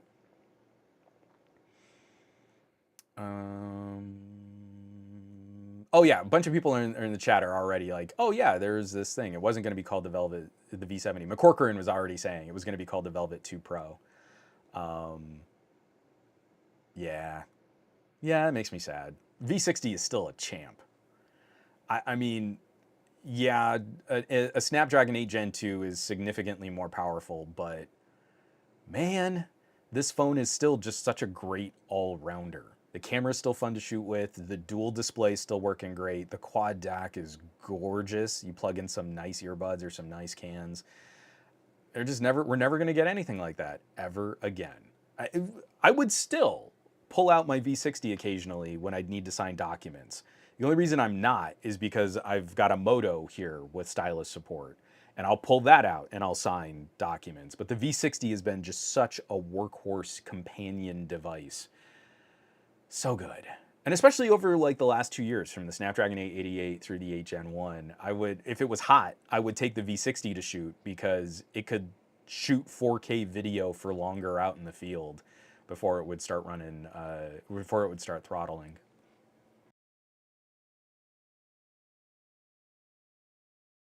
Okay, Onskan has this comment up. Let me highlight this. There's a change to Screen Plus. Actually, there used to be this annoying bug where if your phone screen turned off while doing something in Screen Plus, pressing a button on your keyboard or controller would wake the phone up, but then input for the controller keyboard would be on the phone screen instead. Oh, okay. Yeah, that would be a bummer because they fixed that in Android 11. So from Android 10 to Android 11, Screen Plus got this huge update where it was much better about shutting off the phone screen and still maintaining the relationship. So I'm actually not too surprised that they might have had a bug with that going into Android 12, but I don't remember anything like that happening on the Velvet. I'm gonna have to go back and try my Velvet and see if it's doing that same thing. So, but then input for the controller keyboard would be on the phone screen. Instead, you would need to click your mouse around to move input back onto the big screen. Yeah, I'm gonna have to play around with that. McCorcoran, you can get an LG Velvet for under $100 right now. I mean, that's a good deal, but now we're getting so long into LG's like end of life, end of support. I mean, if you want to play with one, I still think it's one of the most beautiful. I think it's one of the best built mid-ranger phones we've ever seen. But I don't know that I'd put any serious backing behind getting an LG now. For the next year, I think you're in good shape. Again, Google Play security is going to tackle most of the bad gremlins that might hit your phone. As long as you're using your phone with reasonable security protections in place, you'll be fine. But we're hoping that this next phase of gadgets are going to start outperforming it, getting better battery life. You won't have much access to repair parts if you break it. This is a hobbyist recommendation. This is not a mainstream daily driver recommendation. As much as that hurts my soul, if you're, I mean, or if you're cool, like if anything happens to your Velvet, your V60 or your Wing, if you can't do the repair yourself, then you're just scrapping that phone. That's about as much as I can recommend one. Although, you know, I'm saying this and I've got my V60 and my V50 dual display within arm's reach just to kind of play around and revisit these devices that I absolutely adored. Yeah, it's just kind of funny. Oh, McCorcoran 3 is also saying, I think the bug was unique to the V60. I can't replicate it on the G8X or on the LG Wing. And again, it could also just have been one build of Android 12 because the V60 often took the brunt of the teething pains moving from OS generation to OS generation to OS generation. I've had to nuke this phone a couple times after an OS update just because, like, man, stuff was not running clean. And it usually a hard reset would fix it. But yeah, it's pretty brutal. Hardware Unboxed just recently put out that video talking about Reddit comments. Someone who is a bit more antagonistic of sort of this techie nerd conversation, Louis Rossmann from Rossmann Group has also put out like 2 videos within a week of each other where it's purposely picking at the anticipated response of fans of these brands. And so Louis Rossmann's first video, Apple's most anti-repair move yet. I dare someone to justify this. Apple has changed up the sort of sleep sensor on the MacBook. And so it used to just be a Hall sensor. It's a magnet. You close the lid, it detects the magnet, it shuts off the screen, it puts the screen to sleep. Apple has changed this to a more linear style switch, and now they've serialized that switch. So now a third-party repair, and this is something that's kind of, you're doing like a screen assembly or you're replacing components in the display or the lid. This might be something that would need to be addressed. But now this linear switch is serialized. So you cannot repair it without having access to Apple tools and Apple software just to take this switch and have it be recognized by the OS. So if a third-party repair shop replaces the screen or the lid or the hinge, now your MacBook can't go to sleep. Or what's even worse is if the damage occurred when it was in a sleep state, then it can't wake up. So they can repair it and they can fix it, but your screen won't turn on because the OS is not recognizing the serial number of this one 50-cent component. Like, this is not rocket surgery. This is like the basics of laptop design that we've had for multiple generations of laptops. So he put out this, and again, it's like directly calling out, this is Apple marketing, this is not real. This is a difference between the real performance of what they're claiming versus the potential security aspect. And of course, immediately, like on Apple subreddits, You had a whole bunch of people like going out there to defend it, literally like engaging in that kind of back and forth. This made the video more popular by telling people, I dare you to defend this terrible business practice by Apple. You got a bunch of Apple Knights, or what are we calling Apple Knights versus Apple fans? Because I'm making a difference between Samsung fans and Samsung Knights. I kind of lean on Apple fans versus Apple sheep. That's sort of in my brain the difference that I kind of line them up. My favorite was, well, it needs to be serialized so that if someone gets a hold of your MacBook, they can't change the sleep sensor on your MacBook lid to have the machine not go to sleep properly. And then they can spy on you through the microphones and maybe even the webcam if the computer doesn't properly go to sleep. Which on just a surface level, you can kind of go, okay, I guess Apple cares about security of their products, so that kind of makes sense. But then you think, wait a minute, someone stole my MacBook, and they had enough time with that MacBook to disassemble it. These things are glued shut. So they had enough time to completely unpiece this MacBook, and all they did was rejigger the sleep sensor. They didn't add a microphone or bug my MacBook. They didn't install a keylogger on my MacBook. They didn't do anything else while they had so much time to fully disassemble this MacBook. All they did was change out my sleep sensor. And this is the security threat that Apple is trying to defend us against by serializing this port, making it harder to repair the MacBook, and making it more likely that someone with an older MacBook is just going to have to buy a new one because the repair isn't going to be financially viable. Okay, that is a defense. But when we say things like, oh, well, you know, no wrong opinions, I'm pretty sure that's a wrong opinion. Like, I don't think that's a very good justification of this business practice. I feel it's a very unlikely kind of threat that someone is going to take the time to fully disassemble my laptop, and all they're going to do is play with my sleep sensor. And that's why the sleep sensor needs to be serialized and only replaced by an Apple certified repair technician. I don't think that's the vector of attack that we're going to be most concerned by. Just call me crazy.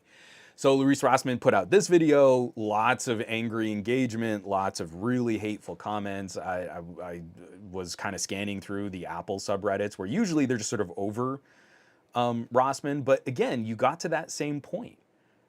Oh, I mean, he's making great points, but why is his tone so confrontational? I would listen to him more if he just calmly presented all the facts. Why is it his bias? Why is he attacking Apple consumers? And like, there's nothing to do with Apple consumers. He is criticizing a $2.5 trillion corporation for anti-consumer business practices that harm Apple fans the most. Like, the people most immediately hurt by this business practice are the same people that are most voraciously defending Apple's terrible business practices that hurt them. So I could appreciate some of the ire and some of the irony, where you would go into that conversation with a bit of a chip on your shoulder, because you're trying to lead a horse to water, and they're not only not drinking, they're peeing in the water supply. So then shortly after, he released another video just kind of dealing with Framework. So Framework is this laptop company that makes these modular component laptops, and the whole ethic of their brand is repairability and upgradability. You get a laptop and you can build it yourself, kind of DIY, or you can get one pre-built, and they have these little modules that can kind of plug into the laptop to give you different ports and different connectors. They're all built on consistent standards. The ports are USB-C, so you plug this in and it recognizes in the way that you should. It's open in terms of other people can make products for these little modules if they want to make something custom. And they've been really upfront about all of their repair guides, all of their component guides, But there was a problem on one of the main boards, and it's a little too techy for me to detail accurately. Here, you should watch this video. And Framework has taken the stance that they're not going to repair, or excuse me, they're not going to modify the board and the chip on the board that is giving some consumers some problems. And that sucks. I feel that they should have some kind of policy or a repair program in place. It's a component that doesn't behave the way that the owner would think it would, and the solution is some soldering. Like, you've got to get some cabling and wiring and solder some chips to some other pins and connectors, and you've got to do this. It's kind of a precise fix. It reminds me of like when my dad used to rip open the case on the 8088 that we had, this old DOS box, and you're like, well, got to fix this thing, and out would come a soldering iron, and we just piece all this stuff together. Like I was not afraid of doing a brake job on my car, because my dad would be like, well, it's broken now. I can break it more, and then we'll just have to get it fixed. Like, so you might as well try to fix your own stuff. So Rossmann has sort of promoted the idea of repairability, and I think he's also had some videos like not promoting Framework, but kind of promoting Framework. And I really liked this video because immediately he highlights what his bias is in a tech conversation, because he is an individual with an opinion. He is not an editorial website with a team of people working on consistent content. He is coming at this from a singular perspective of Mr. Rossmann, and he is trying to define why he weights his commentary in certain directions. My bias is competition. I will always view every product through the lens of whether or not it achieves good competition and it satisfies the claims that the manufacturer made of their product. That's it. Every single time I talk about competition, every single time I talk about any product, immediately think, does one think that this will contribute to the competition of the marketplace? Or will this harm competition in the marketplace?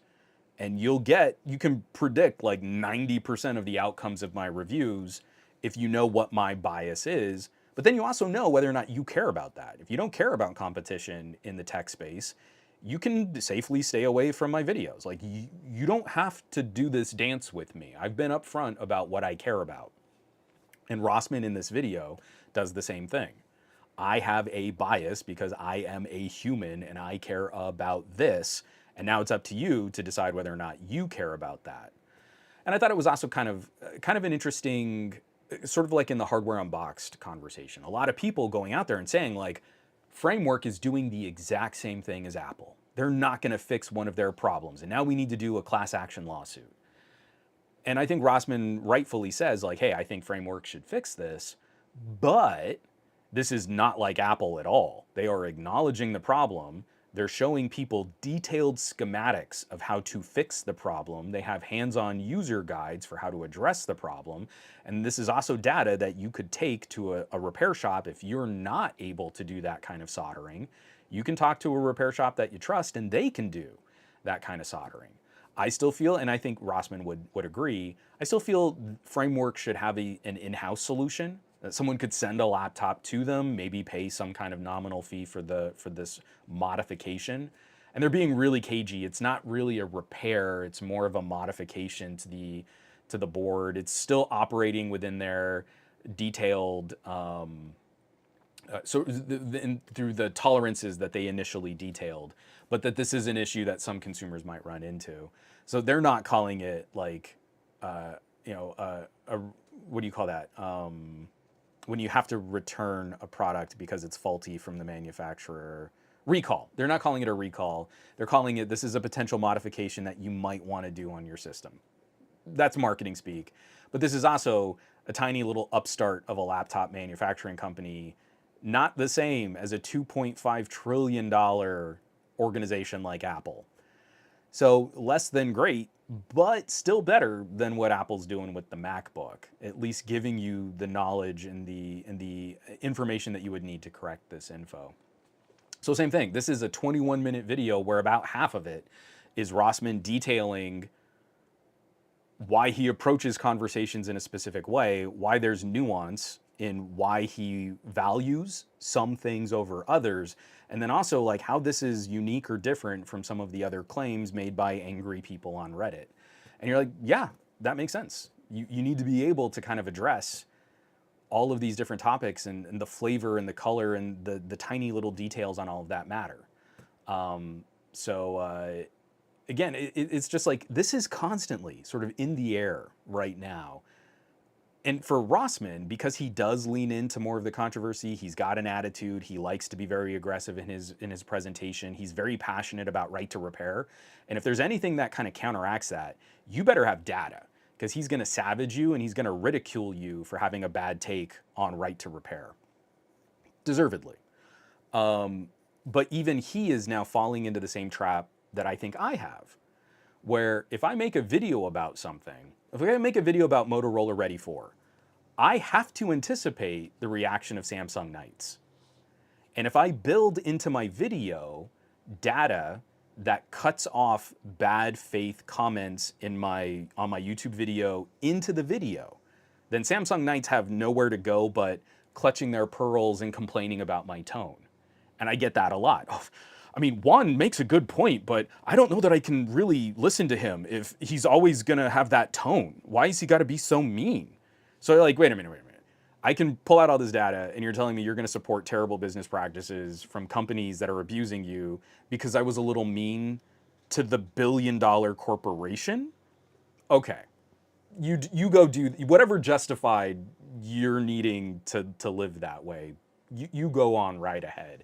And that was immediately the kinds of replies he was getting on, especially on the Apple video.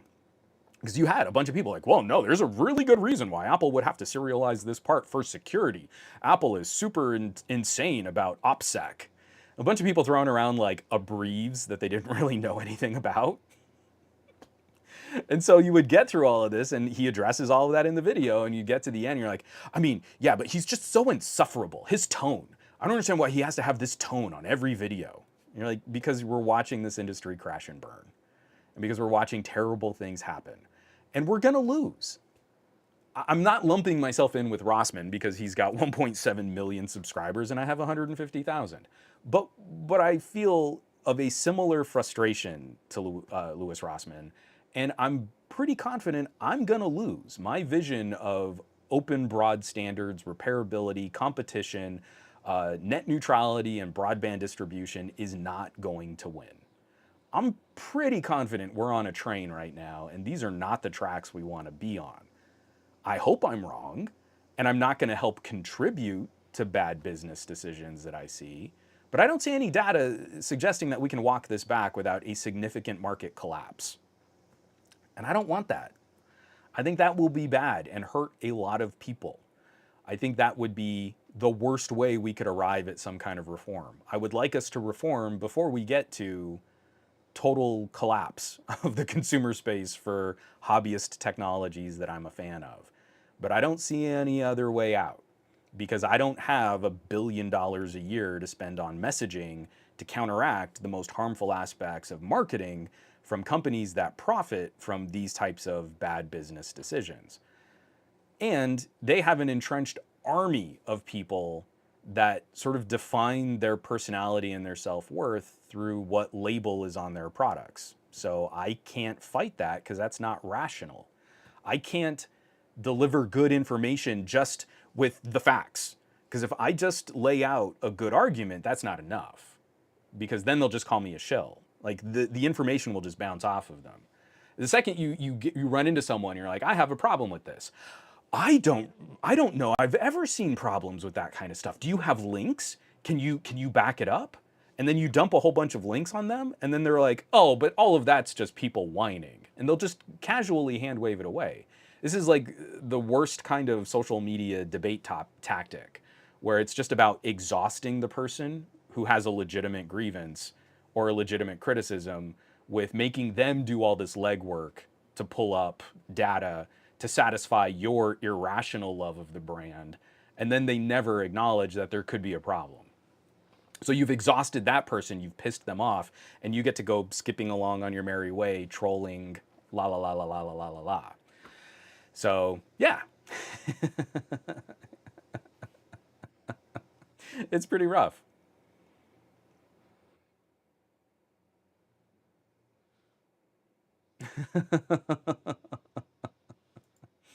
From Farhan, I remember this commenter who kept saying Samsung is best from the Dex can be your laptop replacement video. He didn't even say Dex is great. He only said Samsung is the best brand in the world. And you're like, yeah, that's kind of the thing. Um, oh yeah, sorry, I don't know who was asking. Someone was asking about the skin that I have on the front glass of my LG V60, which is actually one of the poorest design elements of the V60, was that they made the front cover glass, so it looks like a screen, but it's not really a screen, and it breaks pretty easily.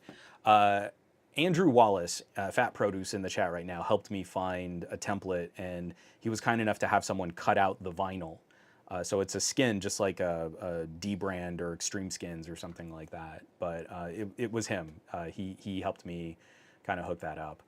There weren't anyone else that I could find that was offering some kind of solution, even custom cut. Like I was willing to pay a lot to protect that front glass on the V60. Um, Oof. Fungi. I don't know anything about this. Last Wednesday, I was made aware that someone I know has a scam phone, the Clearphone 620, Helio P70, 6 gigabytes of RAM, 128 gigabyte ROM. Basically, a $200 phone that they're selling for $1,200 US. What are your thoughts on this, Juan? Should I tell them? I don't know anything about Clearphone. I can't comment on stuff like that without knowledge of what I don't know who Clearphone is or if that's like a subsidiary of another manufacturer. I would be really careful broaching a topic like that because of my experiences talking about manufacturers. People take that kind of stuff really seriously. I think it's better to start with a couple light questions and no judgment, but following up like, hey, yeah, what's that phone all about? I've never heard of it. And let them describe it to you. What does that phone do? Oh, that's really cool. Man, that's an expensive phone. That's really nice. Let them lead the conversation and get some more information out of why they thought they wanted that. That I feel is a better way to lean into gradually what is going to be a very critical examination of a product that they spent money on, and if they like it, they'll take personally criticisms of the product. Anytime someone buys something really expensive and you go, oh, why'd you buy that? That's not good. That's a scam. You're not you're not going to win them over. Let me tell you, you don't win people over with that tactic. I know who I am in the tech review space. I know what my role is. So I try to warn people like, when you can, don't be like me. That one is probably going to be really sensitive, especially if they're a close friend of yours. Like, I wouldn't push. I'd let them describe it to you, and then you can follow up with what some more nuanced pros and cons, or also just pointing them in other directions like, oh, if you really cared about that in security, you might be interested in this. And then you can hopefully plant a seed that will grow, not immediate confrontation where they're just going to throw up a brick wall and then the conversation's done. Muppinish, just stop by to wish y'all a great week. I'll take a listen to the podcast later on the replay crew. Oh, and Marilyn, I mean, again, this is definitely the right advice, but it's so Marilyn writes, you shouldn't take those people so seriously. It's not good for you. I agree.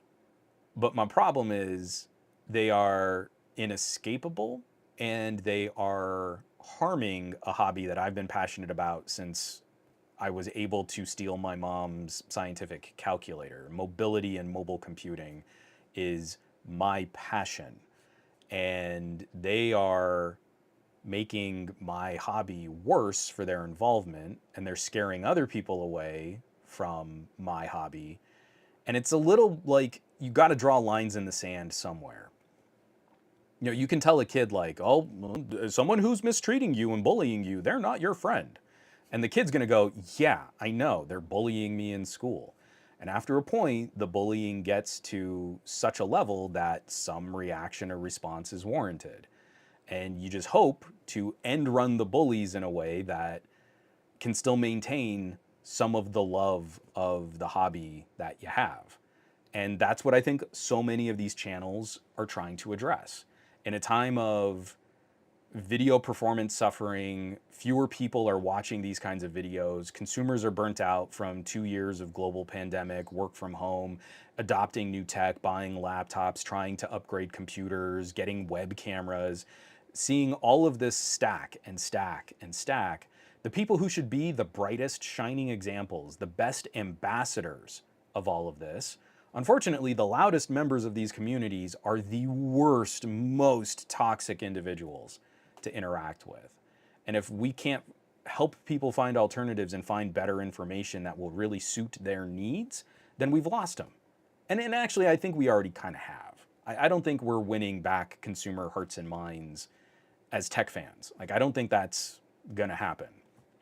I think instead, we'll just kind of play along with whatever marketing tells us is true. We'll just sort of accept that there are going to be some winners in this space, and that's going to be at the detriment of everybody else.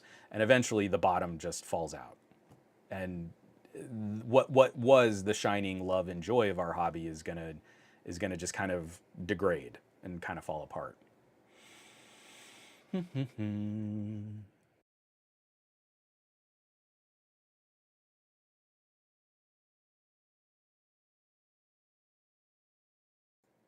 Yeah, McCorcoran. Sometimes Rossman says he feels like less of an activist and more of someone that's just chronicling the demise of his own industry. Samsung is likely going to throw a huge wedge into right to repair. They are probably going to be responsible for one of the most destructive repairability issues for mobile electronics. I can't fight them. A class action lawsuit isn't going to disrupt their business model. What they will benefit from fighting right to repair is going to net them billions in revenue. And they spend billions on marketing for their brand.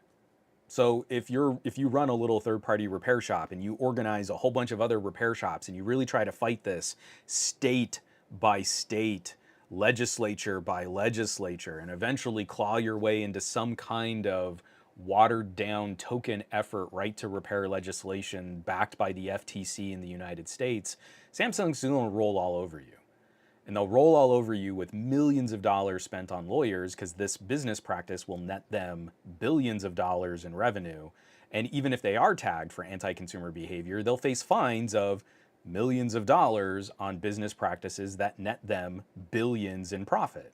So it's a tax, and it's a rounding error in their quarterly financials if they have to pay out a class action lawsuit on harming consumers.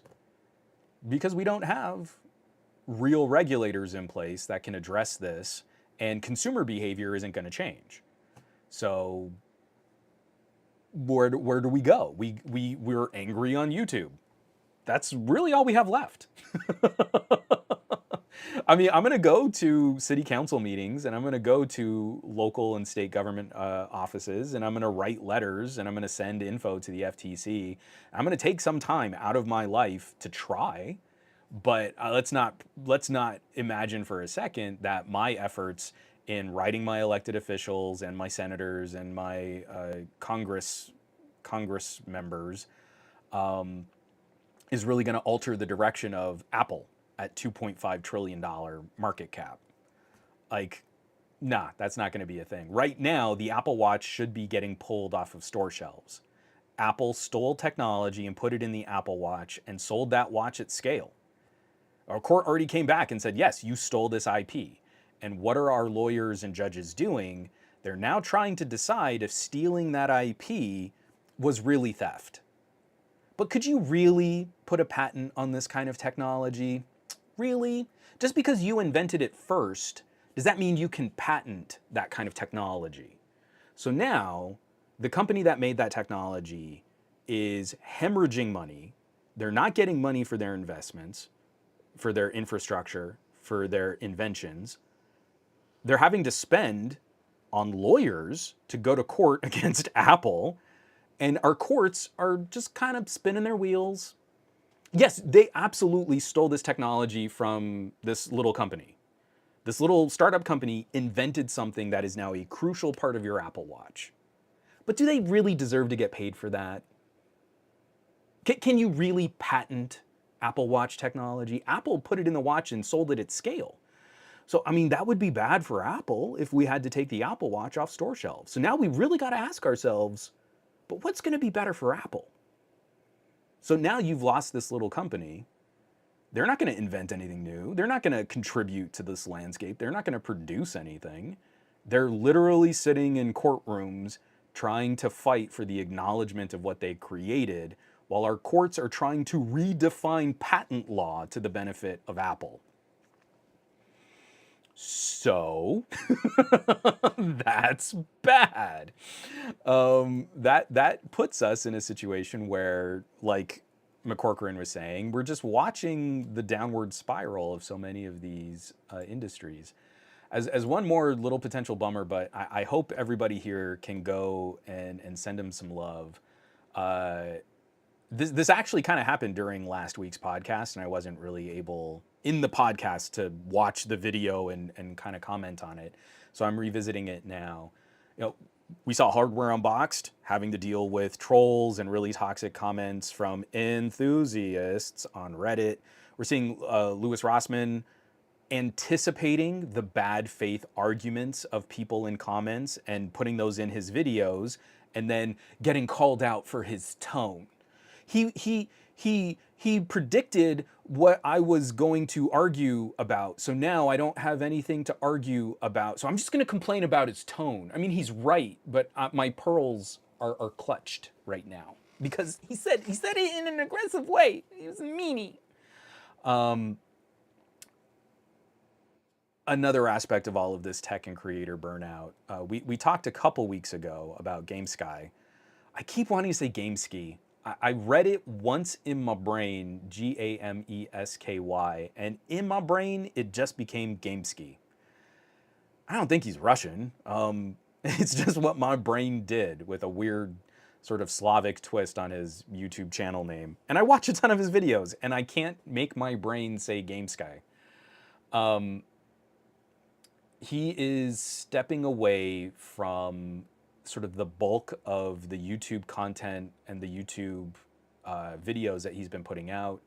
He's another one on my list, like El Jefe Reviews, just a really fun creator and consistent reviewer to watch, especially if you loved kind of digging into consumer headphones and earbuds and stuff like that. So he's not completely leaving the game. But if you go through this video, he talks about some of the challenges in production. He talks about how what kept the channel running was more the traditional YouTube revenue stream, like ad revenue and stuff like that. And he faced a challenge that I also can commiserate with. Lately, I've been doing a few more sponsored videos.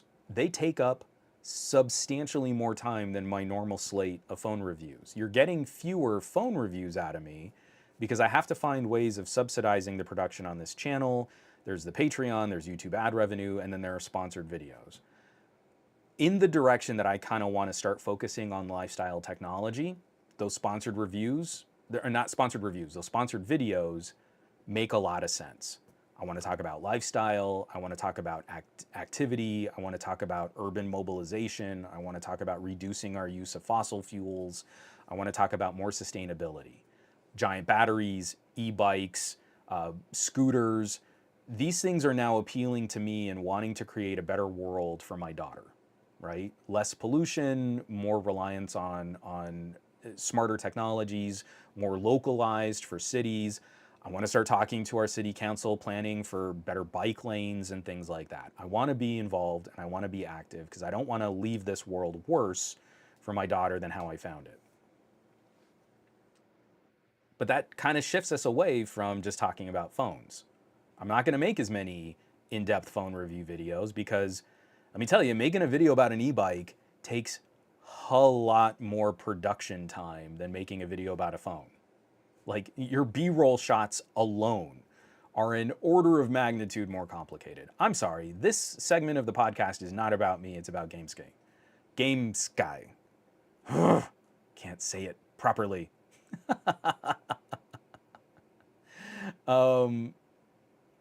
Yeah, and Marilyn and McCorcoran are both saying the same thing. Like, we always said GameSky too. I got corrected the last time I brought it up, and rightfully, because I do believe it's GameSky. He is facing these challenges. He's back to shooting his videos on phones. He's sold off a bit of a lot of his production gear because that's money that he's sitting on that he's not getting sort of the consistent revenue stream from YouTube and videos and reviews. All of our content, all of our channels are getting way less traffic than they used to. And YouTube is ratcheting their support for things like shorts because that is likely going to keep a viewer on site longer. So it used to be YouTube put a whole bunch of backing and their search engine optimization behind channels that were doing long form videos. Really in depth, really nuanced, lots of conversation. You want to make an hour-long video diary about your favorite movie? Great, great, great, great, great. Well, TikTok showed them that if you just have constant churn on these little like 30-second to 90-second short-form videos, as long as nothing distracts the user and you can keep that video feed going, you'll probably keep a user on TikTok longer than if they watch a part of an hour-long video on YouTube. So now all of the effort, all of the monetization, all of the focus, all of the search engine optimization, all of the mechanics behind the scenes, I think we got a pretty clear sense of where Google wants to go with some of their primary consumption strategy. That hurts a lot of people that used to spend a lot of time making these longer form videos. And you can look at channels sort of ebb and flow over time. A few channels have managed to kind of ride that wave and they're still doing really well and they're still getting kind of the same traffic that they used to. But even with many, many, many more subscribers, and I average around 1,000 subscribers a month net. I grow by about 1,000 subscribers a month. For all the people that leave my channel, I still tend to pick up more than I lose. My watch time, my view counts, everything is just dropped off a cliff. Like, it's just not even close to where my channel was back when I had like 20,000 subscribers and I made manhandling videos of phones before I was even putting myself on camera. I really should stop putting myself on camera. So he's walking away from that kind of rat race. He's hoping to set up channel memberships and subscriptions. He's looking at just doing sort of monthly streams and monthly videos on headphone rankings. He's still going to be putting together some content. He's shooting it mostly from a phone now because that's what he can afford to put towards this channel. So with 164,000 subscribers, he can't subsidize the channel anymore. He can't keep it running anymore. It has become unsustainable. And a lot of us are facing those kinds of issues and those kinds of situations. And that's why you're seeing some of these business tactics change. I'm having serious conversations with my wife about where to go next. I'm looking at things like maybe I just want to turn comments off on my YouTube videos. And if you want to comment on something, you can hit me up on my website. And that way I'll have better tools for what I would appreciate in managing contents and subscribers and followers and all that stuff too. Like, you start thinking about drastic action because I don't want to leave this conversation. Like, I still feel like there's more that I want to contribute and there are areas where I want to grow. But I can't do that if this is just a time suck and it's just an expense and there's like no growth because of the way that the platform is managing that kind of content. Yeah, McCorcoran. It doesn't feel like it. It is. McCorcoran writes, it feels like subscription numbers are increasingly disconnected from view counts. Doesn't feel like it. It is increasingly disconnected from, like, people who say they want to follow your content are not being showed your content. And it doesn't matter, like, if we look at, well, what's the average watch time? Because they're just not getting there in the first place. And I know I like to front load my videos with a bit of nonsense and a little bit of faff because it's kind of like the way I like to host those conversations. And, I'm sure there are ways that I could be punchier about this stuff, but it makes me want to vomit every time I get like guru advice. And they're like, well, what you need to do in the first 10 seconds is tell them what's going to be a part of the video and then, go into this and make sure you greet them. And then you say things like, hey guys, what's up? Welcome to Some Gadget Guy. In this video, we're going to take a look at the OnePlus 11 and see how it compares to the Pixel 7 Pro. And we're going to break down the pros and cons. Which one's going to be the right buy for your money? Let's go. And then a cute, wacky animated graphic pops up. It's like, I'll put in the title, OnePlus 11 versus Pixel 7 Pro. Why am I spoon feeding them with all of this nonsense when I can go like, these two phones rock, Some Gadget Guy pop. All right, immediately we're gonna jump in. Let's talk about design. I like the design of this phone. I like the design of this phone, but these are the things that I think are different and that what's gonna matter to you. Like literally, that's what I wanna do. Like in that first 10 seconds, instead of reading the title of my video in a totally disingenuous, not heartfelt introduction to my channel. Hey guys, I'm Some Gadget Guy. It's your boy. What's going on? Have you ever thought about using a smartphone? Well, these two smartphones are gonna be phones that you can buy. Like, no. I can't. I can't do that. Like, I just pull the plug on that channel. That's do not resuscitate.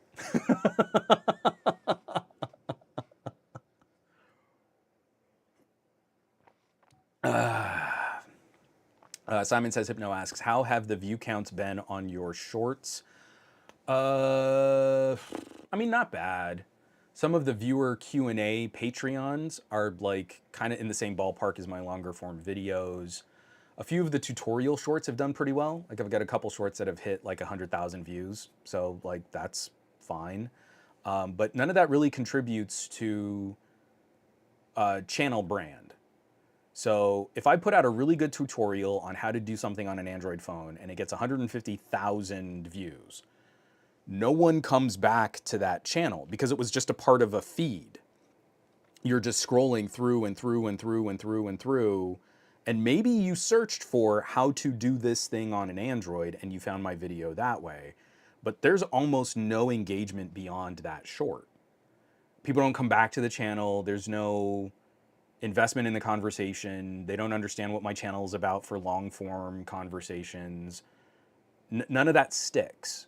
So they might even hit subscribe, but they're not smashing the bell icon, and it doesn't matter anyway because I have people who have smashed that bell, and then we'll come back to my channel and say like, hey, I thought you stopped making videos. I smashed the bell icon. How come I'm not getting notified? So none of that matters. If a short does really, really, really well, where I feel like 6 digits is pretty good, like in our attention span and for these kinds of topics, 100,000 views, like that's not bad. I have a lot of videos out now where they struggle to break 3,000 or 4,000 views. But those people aren't gonna be repeat consumers. They're not gonna join any other conversations. They got the one little piece of information that they needed from me, and then they were back off just scrolling through other short dopamine burst attention span videos. And so that's why I really don't put a lot of heart into shorts. What I'm hoping to kind of keep up with is if you're on the Patreon and you want to kind of play around with some of these question and answer topics, like it's a fun challenge. Can I answer a question in roughly 45 seconds? And like, that's fun. But I have there's zero illusion that this is going to help build the channel or build the brand or get more people interested in Some Gadget Guy. Like, to me, it's just a fun challenge. And while it's a fun challenge, I'll do it. But that's not the reality of building a community and fostering a conversation or a discussion over a longer period of time with people who feel similarly about that hobby or topic. I don't know. Like, I actually do have a short that I think I'm going to put out just as another like little tooltip, kind of a guide sort of a thing, because it's something that an Android phone can do that iPhones can't do. And I like sort of highlighting that because there are so many gimmicky. Like, we were joking about an article on, who was it? I think it was on Gadget Goddess's stream a couple weeks ago. Like, the top 100 things your iPhone can do that your Android can't. And it's basically just like Apple brand names. Like, iPhones can send files over AirDrop. And like, the functionality isn't better. AirDrop is just AirDrop. Androids can send files in a variety of different ways, but they literally can't send files over AirDrop. So that's a thing that your iPhone can do that your Android can't. And it would be like, Apple phones can charge over lightning cables. Guess your poor person Android can't charge over a lightning cable. That's not a valuable part of this discussion. This is just a list of Apple brand names on technologies that are sort of broad, you know, like Apple Pay. Yeah, but we have other tap and pay services too. No, okay. So yeah, this was not an article written in earnest to educate. This was just to pat iPhone owners on the head and make them feel good about their iPhones. So yeah, it's pretty great. Marilyn saying, I don't much like the shorts. I much prefer the longer form where both the good and not so good are highlighted, and that shows what the phone can do. And unfortunately, I kind of feel like we're a dying breed. We're not, I mean, there's still a momentum of audience that care about those conversations. They're not motivated to share videos. They're not motivated to comment. I'm preaching at the choir because you're literally listening to me ramble on a pajama podcast. But what I mean is, in the grand scheme of, if I get 50,000 views on a video, very few of those views are coming from people that will share on Twitter or do something like that. You folks have already contributed significantly, like JMan150 and Dave Burns have been gifting subs on Twitch. Thank you, I very much appreciate that. But unfortunately, we're not adding new consumers to that style of conversation. Instead, the ratcheting of Reels and TikTok and YouTube Shorts is way more enticing to a distracted consumer base that is looking for the satisfaction of a quick bit of data, a quick plug of video. And our evolved primate brains go, ooh, that was fun, do another one.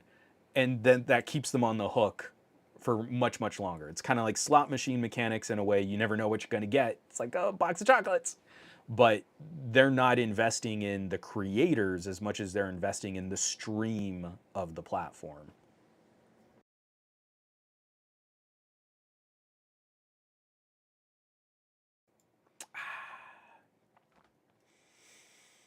Oh, I'm way behind on the chat again. I'm going to just kind of scroll through it right here. Oh, QuickNet.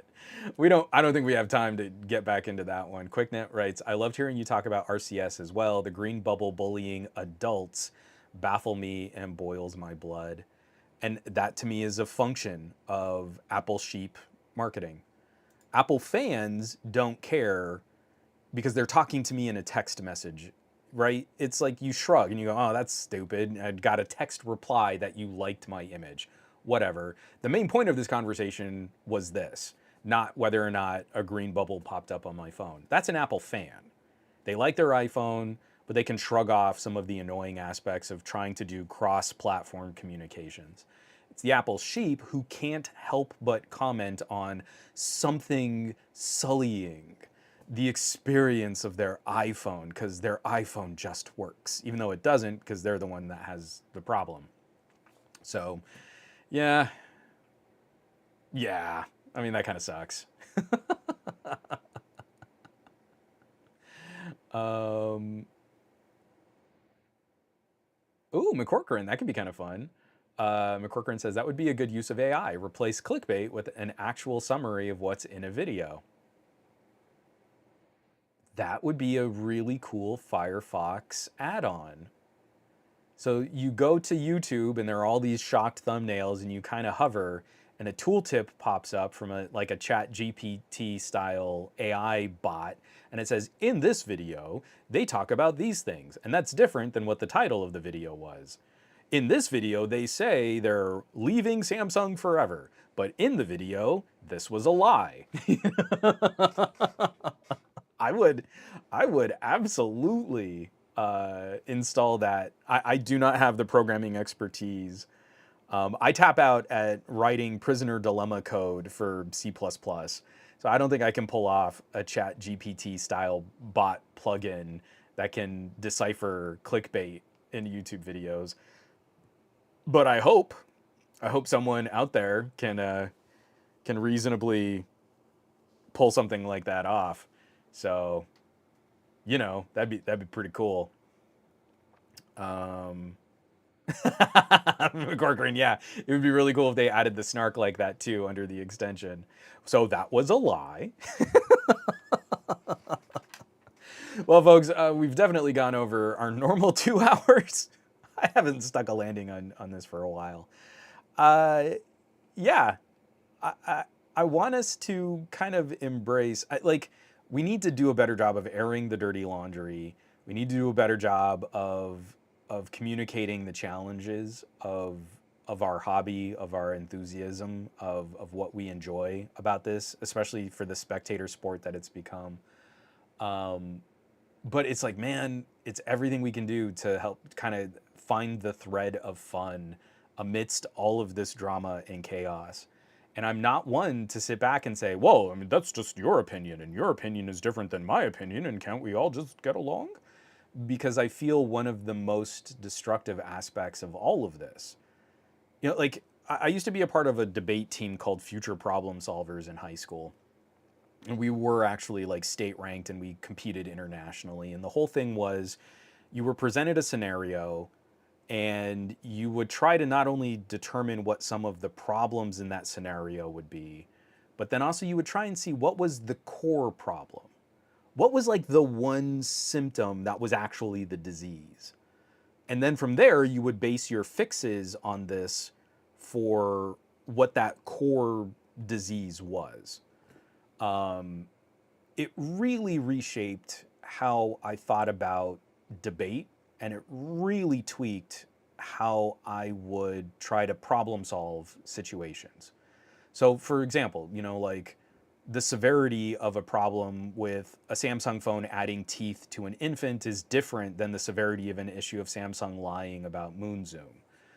They're similarly funny, but one is more harmful to the consumer experience than the other, and one sets up different expectations on performance that can't be met, so that would ultimately lead to more consumer dissatisfaction. It's not adding teeth to an infant. Finding ways to highlight and prioritize and like dig to the root and to the core, I find that like it's really a problem of company spends a ton marketing their products. That makes the job of the platform YouTube easier because people are already exposed to more marketing. Samsung is probably spending more on marketing on YouTube. So YouTube makes money in 2 ways: through increased ad buys from Apple and Samsung, and through more people clicking on videos that are already of popular, well-sold products. That to me is sort of the root harm, because then that influences the next stage of top tier influencers who have special access to Samsung and Apple that average consumers don't get. So they get to front load any conversation at the peak of the interest. If we go through Google Trends and we see when a topic like Galaxy S23 Ultra spikes at its most popular, that's the window that people who have special access to Samsung get to talk about the product. Then, when the real world experiences start coming out from people who really put their money in and actually bought these products, that's where we see the steep drop off of interaction on that topic. So YouTube and Samsung were able to front load that conversation, use people who have the largest audiences will get to benefit from that early look at a product, and then the follow through never really happens to the same degree. YouTubers will go out there and like make these long-term review videos, but will they ever get the same kind of interest or the same kind of viewership as the people who got to front load? So it's not enough. It's not enough to say, well, that's your opinion and his opinion's different and your opinion's different. You just keep plugging away on your little YouTube channel. You just keep making those videos, those long-term reviews, because people need to know about those too, because they'll never be popularized by the platform the same way that the early videos will, that set the tone for the whole conversation. And we can see like time and time again, it's really funny when a product sells well, it gets good reviews, it's a part of the popularity of the platform.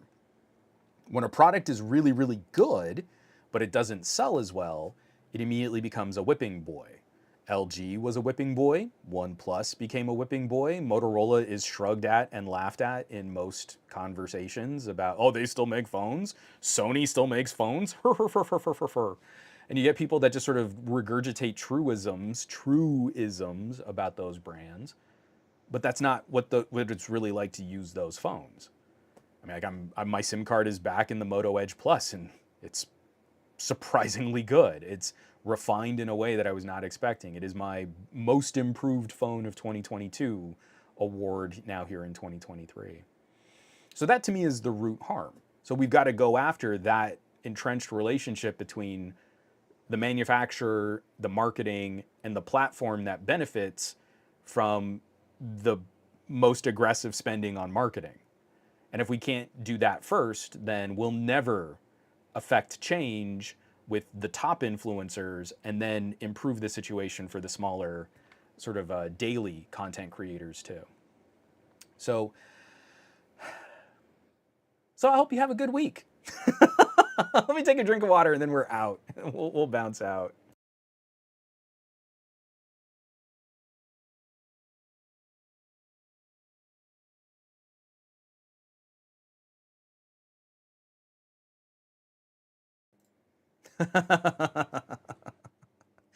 Yeah, Farhan, I agree. Oh, I still have this comment up from McCorcoran this whole time. I'm real good at doing the podcasting. Folks, lots of stuff is going to be coming out, but we're going to have some crazy weather.